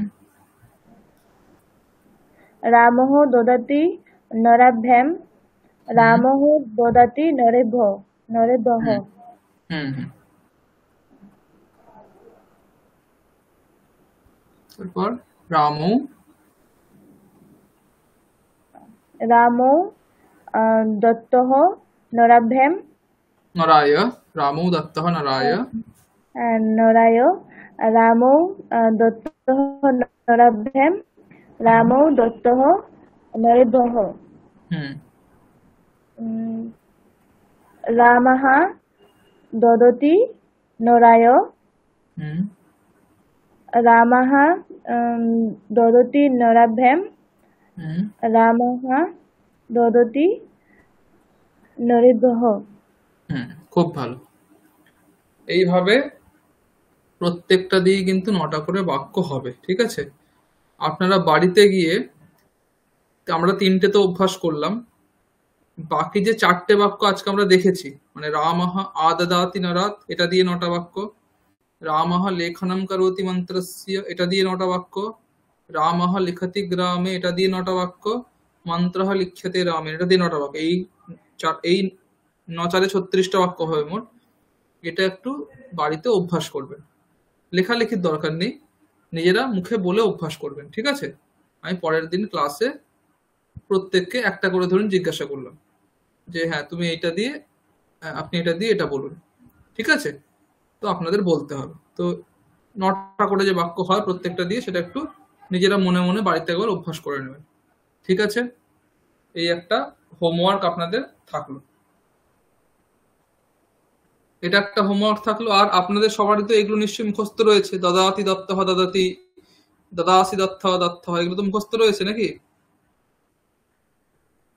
যদি না থাকে, যাদের নেই, মানে এই যে পিডিএফ এর এই বাঁ দিকে যে সমস্ত ধাতুরূপগুলো রয়েছে, শব্দরূপ তো মুখস্থ আছে আপনাদের, যে ধাতুরূপগুলো রয়েছে লিখতি, দদাতি, করোতি, অস্তি, লিখ্যতে, এগুলো যাদের মুখস্থ নেই তারা অবশ্যই এগুলো মুখস্থ করে নেবেন, ঠিক আছে? এগুলো মুখস্থ না করলে কিন্তু সমস্যা হবে, মানে কোনো কিছু বলতে লিখতে সমস্যা হবে। এগুলো সকলেই মুখস্থ করে নেবেন যাদের যেগুলো মুখস্থ নেই। আর এই 36টা বাক্য আপনারা বাড়িতে একবার বলে অভ্যাস করবেন, ঠিক আছে? এই মোটামুটি আজকের হোমওয়ার্ক। আমি আলাদা করে কোনো হোমওয়ার্ক দিচ্ছি না। আজ এগুলো যা বললাম ক্লাসে সেগুলো একটু দেখবেন, ক্লাস হয়তো আপলোড করে দেওয়া হবে, যদি মনে হয় ক্লাসটা আরেকবার শুনবেন, ঠিক আছে?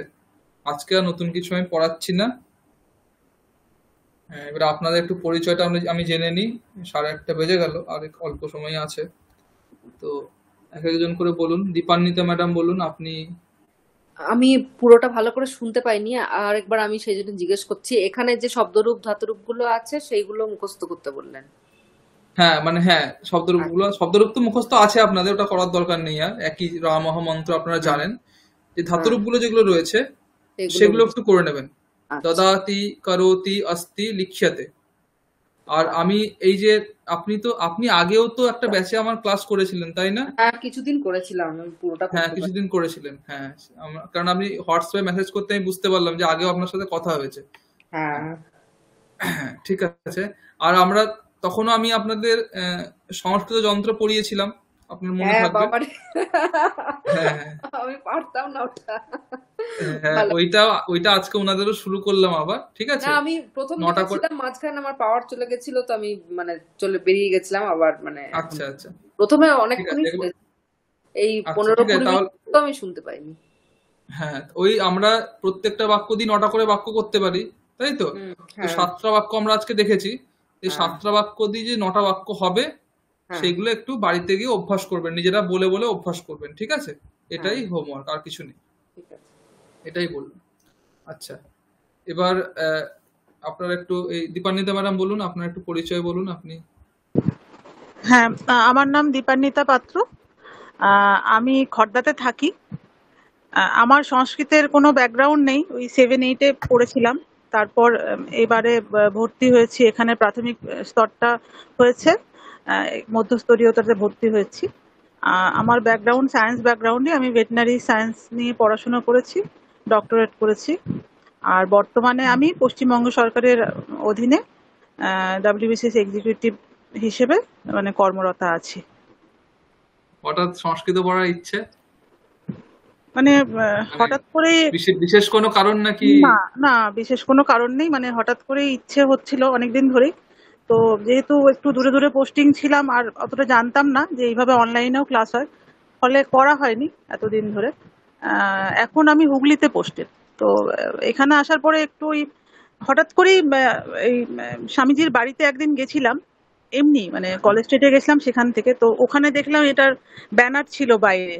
তো ওটা দেখেই জানতে পারলাম যে এরকম ভাবে অনলাইন ক্লাসও হয়। তখনই ভেবেছিলাম ভর্তি হব, তখন ফোনও করেছিলাম, ওনারা তখন বলেছিলেন যে মে মাসের দিকে একটা শুরু হবে ব্যাচ। তো তারপর মে মাসে ভর্তি হই, প্রাথমিক স্তরীয় যেটা ছিল আচ্ছা সেটাতে। আচ্ছা, তো কেমন লাগছে পড়তে সংস্কৃত পড়তে পড়ে? আরো ভালো লাগছে। মানে প্রথম দিকে ভেবেছিলাম একটু ওই গীতা পড়তে পারবো, একটু উপনিষদ, মানে প্রাচীন ভারতীয় যে সাহিত্যগুলো আছে যদি ওগুলো একটু পড়া যায়, এরকম একটা মানে ইচ্ছা হয়েছিল। মানে কতটা পারবো সেরকম কিছু ধারণা ছিল না। তারপর ভর্তি হওয়ার পর এখন তো ভালো লাগছে। আচ্ছা আচ্ছা, খুব ভালো। এখন আপনি হুগলিতে থাকেন? হ্যাঁ, আমি হুগলিতে পোস্টেড। হ্যাঁ। আচ্ছা আচ্ছা, ঠিক আছে। হুম হুম। ভোলানাথ বাবু বলুন আপনার বিষয়ে। আমার নাম ভোলানাথ মন্ডল। আমার সংস্কৃত ছিল, MA পাস আছে। আচ্ছা, আর কোথা থেকে? আমি ক্যালকাটা ইউনিভার্সিটি। ক্যালকাটা ইউনিভার্সিটি। আচ্ছা, আর এখন ব্যাকরণটা খুব একটা ভালো না, ওই জন্য ব্যাকরণ বিষয়টা জানার জন্য। আচ্ছা, এখন কি করছেন? এখন কিছুই করছি না, তো বাড়িতেই আছি। আচ্ছা, আপনি কি অনেক সিনিয়র না? আমি গলা শুনে বুঝতে পারছি না। মানে এখন মানে আপনার এমএ পাস না, কবে? আমার একটু গলাটা ধরে আছি 16তে। 16? আচ্ছা, 16 মানে আমাদের থেকে আপনি 5 বছর, আমার থেকে 5 বছরের সিনিয়র। আচ্ছা, তারপরে আচ্ছা। কি পিএইচডি করেছেন নাকি? না কিছু? হ্যাঁ, এখন কিছু। আচ্ছা আচ্ছা, ঠিক আছে ঠিক আছে ঠিক আছে। মানে আপনার সংস্কৃত ব্যাকগ্রাউন্ড ছিল, তাই তো? হ্যাঁ হ্যাঁ আচ্ছা, ঠিক আছে। তারপরে সাধনা ম্যাডাম, আপনি বলুন কি করছেন? আমার নাম সাধনা মান্ডি, আমার বাড়ি হচ্ছে পুরুলিয়া। আর আমি এখন বেথুন কলেজে থার্ড ইয়ারে আর কি 5th সেমিস্টার চলছে এখন, সংস্কৃত অনার্স। আচ্ছা, বেথুন কলেজে পড়েন? হুম। সংস্কৃত অনার্স। হ্যাঁ স্যার।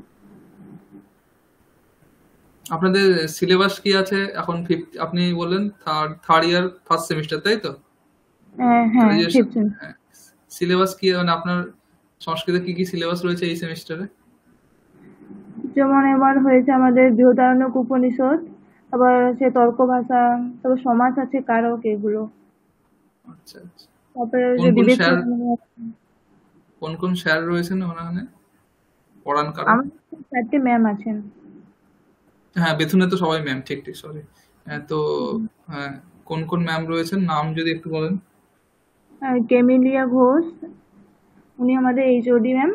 আর হচ্ছে আচ্ছা। দেবত্রী ম্যাম, মানে দেবত্রী ঘোষ। আর মৌসুমী চ্যাটার্জি। হুম। আর হচ্ছে তারপরে অর্পিতা দে। আচ্ছা, আর বাইরে থেকে কারো পড়াতে আসেন? গেস্ট টেস্ট কেউ পড়াতে আসেন? না না। আচ্ছা আচ্ছা, বুঝলাম।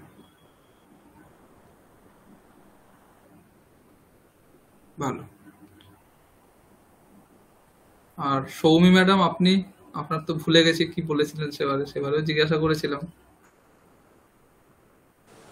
না আমি মানে সেরকম কিছু বলার নেই। আমি ওই তো প্রথমটা এখানে করেছি, তো তারপরে দ্বিতীয় মানে মধ্যস্তরীয় যেটা, সেটাতে ওই কিছুদিন ক্লাস করার পরে আমি তারপরে আর সেটাও তো কিছু করি। 23 সালে মনে হয়, এখন তো অনেকদিন 23 সালে, পরে আবার।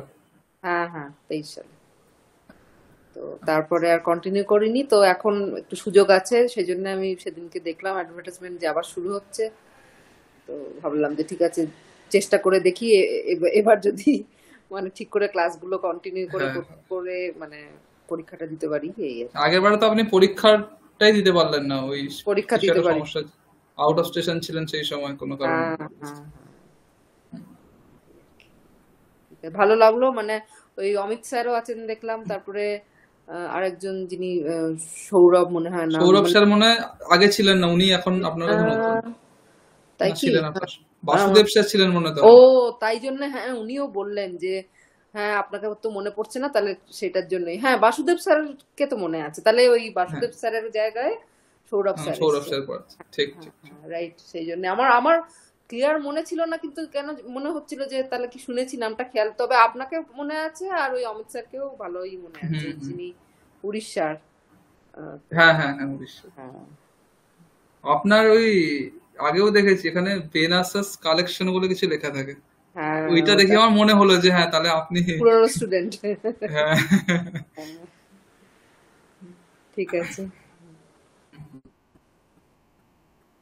আমার বিষয়ে আমার বিষয়ে যদি বলি, আমি এখন পিএইচডি করছি Ramakrishna mission Vivekananda educational research institute থেকে, এই বেলুড় মঠে।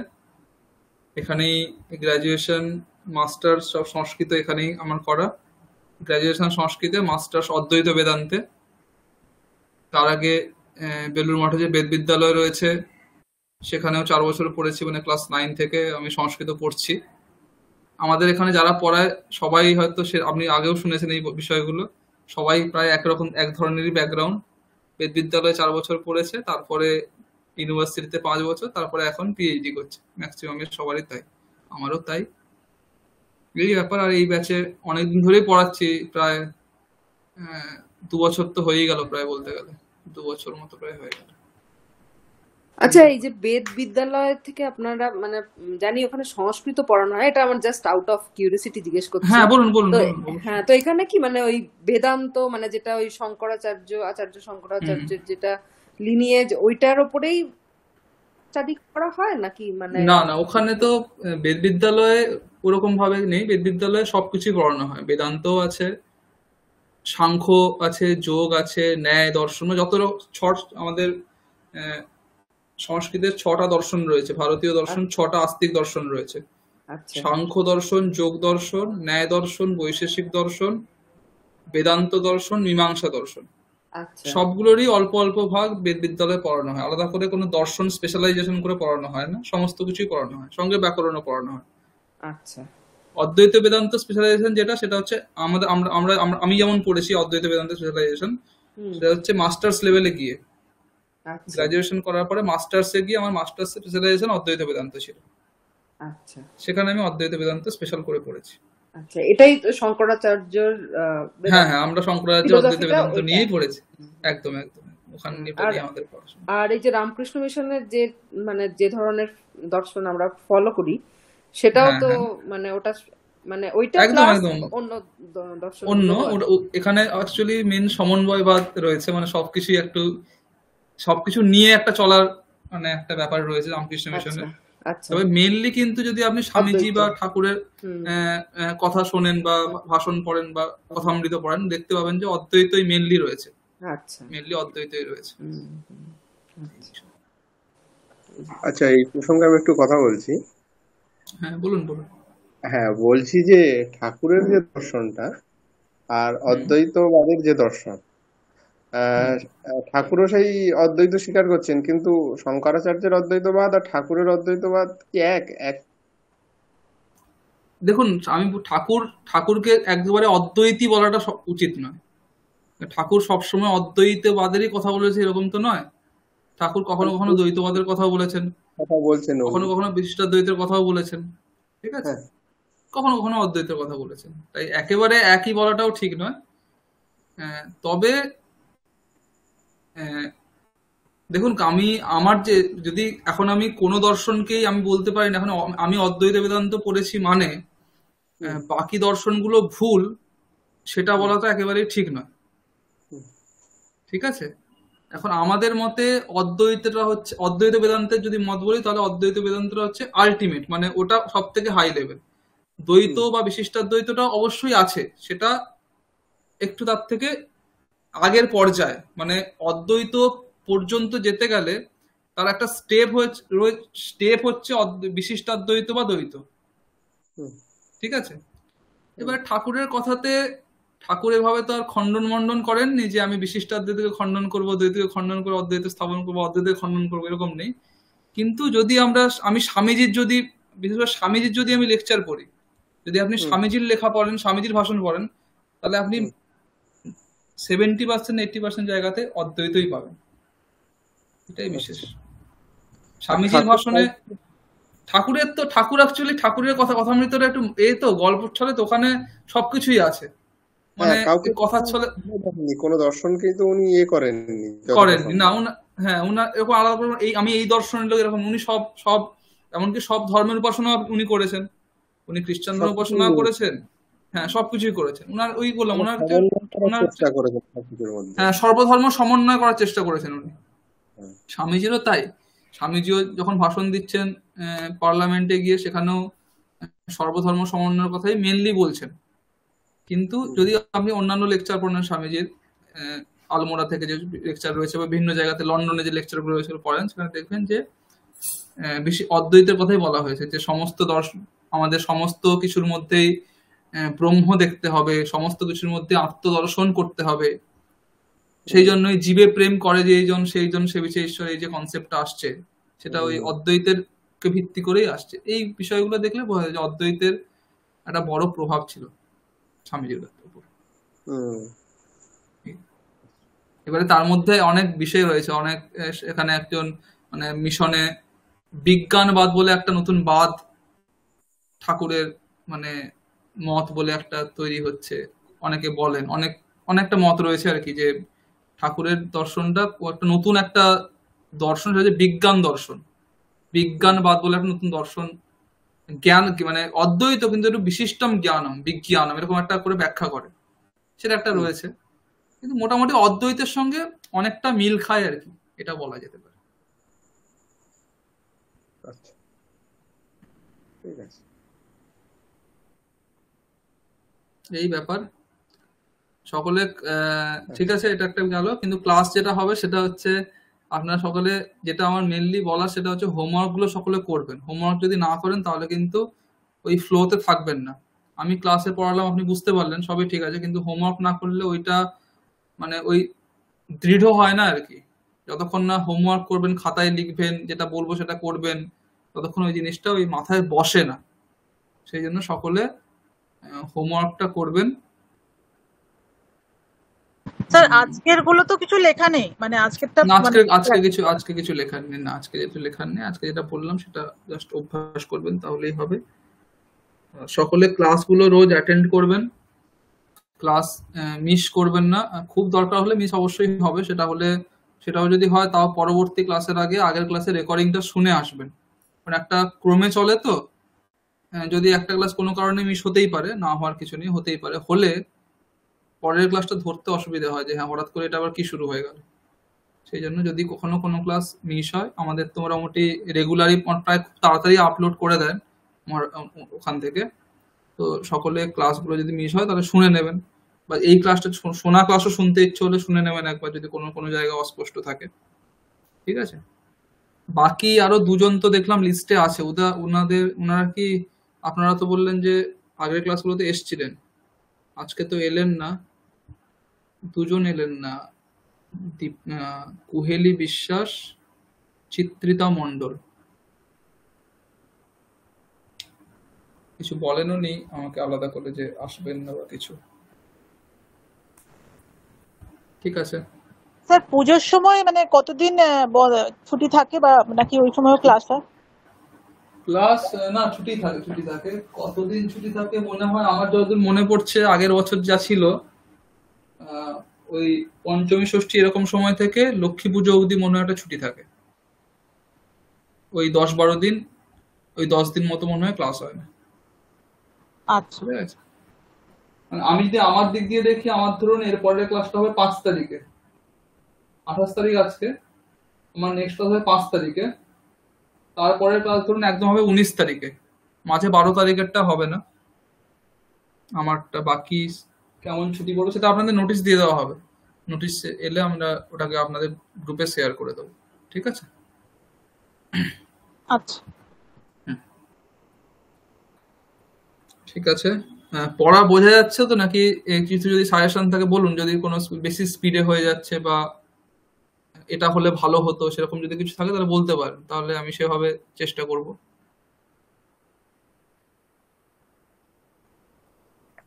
ঠিকই আছে। আচ্ছা, ঠিক আছে। বাকিদের সব বোঝা যাচ্ছে, যা বললাম আজকে বোঝা গেছে? হ্যাঁ, বোঝা গেছে। আচ্ছা, ঠিক আছে। যদি কোনো ক্লাসের পরে যদি কোনো ডাউট থাকে, উম, এই আপনার আমার হোয়াটসঅ্যাপ নাম্বার তো গ্রুপ থেকে পেয়ে যাবেন। যদি কোনো ডাউট থাকে হোয়াটসঅ্যাপেও জিজ্ঞাসা করতে পারেন। ঠিক আছে? আমি সময় করে রিপ্লাই দিয়ে দেব। ঠিক আছে? স্যার আপনার তাহলে বাড়ি কোথায়, ওটা জিজ্ঞেস করা আমার হয়? বাড়ি হচ্ছে কাঁথি, দীঘার কাছে। কাঁথি নাম শুনেছেন? কন্টাই, কাঁথি। হ্যাঁ হ্যাঁ, কাঁথি হ্যাঁ, গেছি। ওই কাঁথি, হ্যাঁ কাঁথিতেই আমার বাড়ি। এখন তো ওই এখানে মানে পড়ার সূত্রে প্রায় কত 13 বছর তো বেলুড় মঠেই আছি, মানে বেলুড় মঠের কাছেই থাকি। মানে এতদিন তো হোস্টেলে ছিলাম, যখন বিদ্যালয় সেখানে হস্টেলে ছিলাম।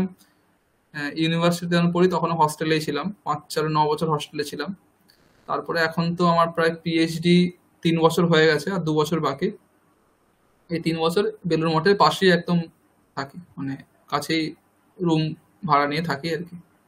প্রায় 12 বছর তো এখন বেলুড় মঠেই আছি। অমিত স্যারেরও বাড়ি কাঁথির কাছে বলেছিলেন আগে। হ্যাঁ, অমিত স্যারের বাড়ি 7 মাইল, ওটাও কাঁথির কাছে। হ্যাঁ, ওটার হ্যাঁ, বাড়ি কাঁথির কাছে। উনি তো এখন গেছি উড়িষ্যায় থাকেন। ওদিকে, কারণ আমি দাঁতনে ছিলাম পোস্টিং। দাঁতনে? আচ্ছা আচ্ছা আচ্ছা আচ্ছা। দাঁতন 2 ব্লক, ওটা কাঁথি যাওয়ার রাস্তাতেই পড়ে, খাকুরদা বলে একটা জায়গা আছে। হ্যাঁ হ্যাঁ হ্যাঁ, বুঝতে আমি চিনি জায়গাটা চিনি। হ্যাঁ। মানে আপনার কি তাহলে খুব ঘন ঘনই চেঞ্জ হয় নাকি না? না, আমাদের তো বলা যায় না ওরকম ভাবে। তো ওখানে আচ্ছা অনেকদিন ছিলাম, ওখানে 4 বছর ছিলাম। আচ্ছা আচ্ছা। তো মানে তখন আপনাদের গেছি আর মানে কি। এরকম মানে কত মানে মোটামুটি তিন রিটায়ার? বছর পর পর 3 বছর পর পর, মানে আমাদের নিয়ম অনুযায়ী 3 বছর পর পরই হয় চেঞ্জ। তবে ওরকম ভাবে আচ্ছা, বলা যায় না, 6 মাসেও হয়, কখনো এক মানে এটা কি বছরও হয়। রিটায়ারমেন্ট অবধি হ্যাঁ এটা হ্যাঁ চেঞ্জ হ্যাঁ চলবে হ্যাঁ এরকম? হ্যাঁ, আমাদের ট্রান্সফারেবল জব পুরোটাই, উইদিন ওয়েস্ট বেঙ্গল, যে কোনো জায়গায়। আচ্ছা আচ্ছা আচ্ছা, বুঝলাম।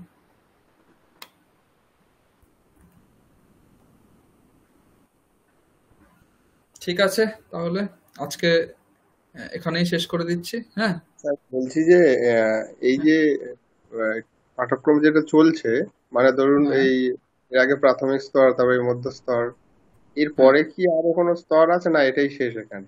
না, এরপরে একটা আছে, এরপরে অ্যাডভান্স লেভেল আছে। ও আচ্ছা সেখানে মেনলি ব্যাকরণটার উপর আলাদা করে জোর দিয়ে পড়া হয়, মানে সূত্র ধরে ধরে একেবারে, বোঝা গেছে? একদম আচ্ছা লঘু সিদ্ধান্ত কৌমুদি ধরে ধরে একেবারে পড়া হয়। আচ্ছা এটার এই অ্যাডভান্স লেভেল অবধি আছে, এরপর আর একটা লেভেল আছে। আচ্ছা আচ্ছা, মানে এটা শেষ করলে তারপর। তারপর এটা শেষ করলে ওই লেভেলে আপনি যাবেন। আচ্ছা ঠিক স্যার আছে। আমাদের এটার পরীক্ষা মোটামুটি টেন্টেটিভ কোন সময়ে হবে? জানুয়ারির ফার্স্ট উইক বা সেকেন্ড উইক। আচ্ছা, তাহলে নভেম্বর মানে 2 মাসই, 2.5 মাস মোটামুটি হ্যাঁ, লাগবে। এরকমই হয়। মানে এটা তো একটু, মানে অ্যাকচুয়ালি এটা আরো 7 দিন আগে শুরু হওয়া উচিত ছিল, এটা একটু দেরি হলো। অ্যাকচুয়ালি সেপ্টেম্বরের মিড সেপ্টেম্বর থেকে শুরু হয়ে যায় এই ব্যাচটা। মিড সেপ্টেম্বর থেকে ওই 3.5 মাস, 3.5 মাস ওই পরীক্ষা টরীক্ষা নিয়ে ওই জানুয়ারির মাঝে এটা শেষ হয়ে যায়। ধরুন জানুয়ারি ফার্স্ট উইকটা ক্লাস হলো, সেকেন্ড উইকটা পরীক্ষা হলো, দিয়ে শেষ হয়ে গেল, এরকম একটা হয়। এটা 1 সপ্তাহ দেরি করে শুরু হলো। ওই মোটামুটি আমাদের কন্ট্যাক্ট আওয়ার আমরা রাখি প্রত্যেকটা ক্লাস, মানে আমার প্রত্যেকটা ক্লাসে 30 ঘন্টা করে আমরা রাখি, মানে প্রত্যেক স্যারের জন্য 30 ঘন্টা। মানে ধরুন 3 মাসে 12টা ক্লাস, আর এদিকে সেপ্টেম্বরে 2টো, আর ওদিকে জানুয়ারিতে একটা, হলে 15টা ক্লাস, মানে 30 ঘন্টা। এইভাবে একটা হিসেব করা থাকে ওভারঅল। মোটামুটি তার মধ্যে আবার কিছু ক্লাস ছুটির জন্য মিস হয়, এরকম কিছু আছে। মোটামুটি ওই 14টা ক্লাস তো পার টিচারের হবে, বুঝে গেছে?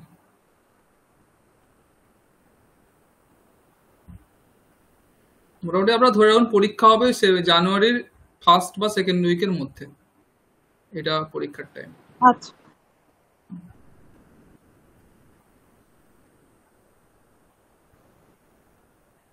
ঠিক আছে, তাহলে এখানেই শেষ করছি আজকের ক্লাস।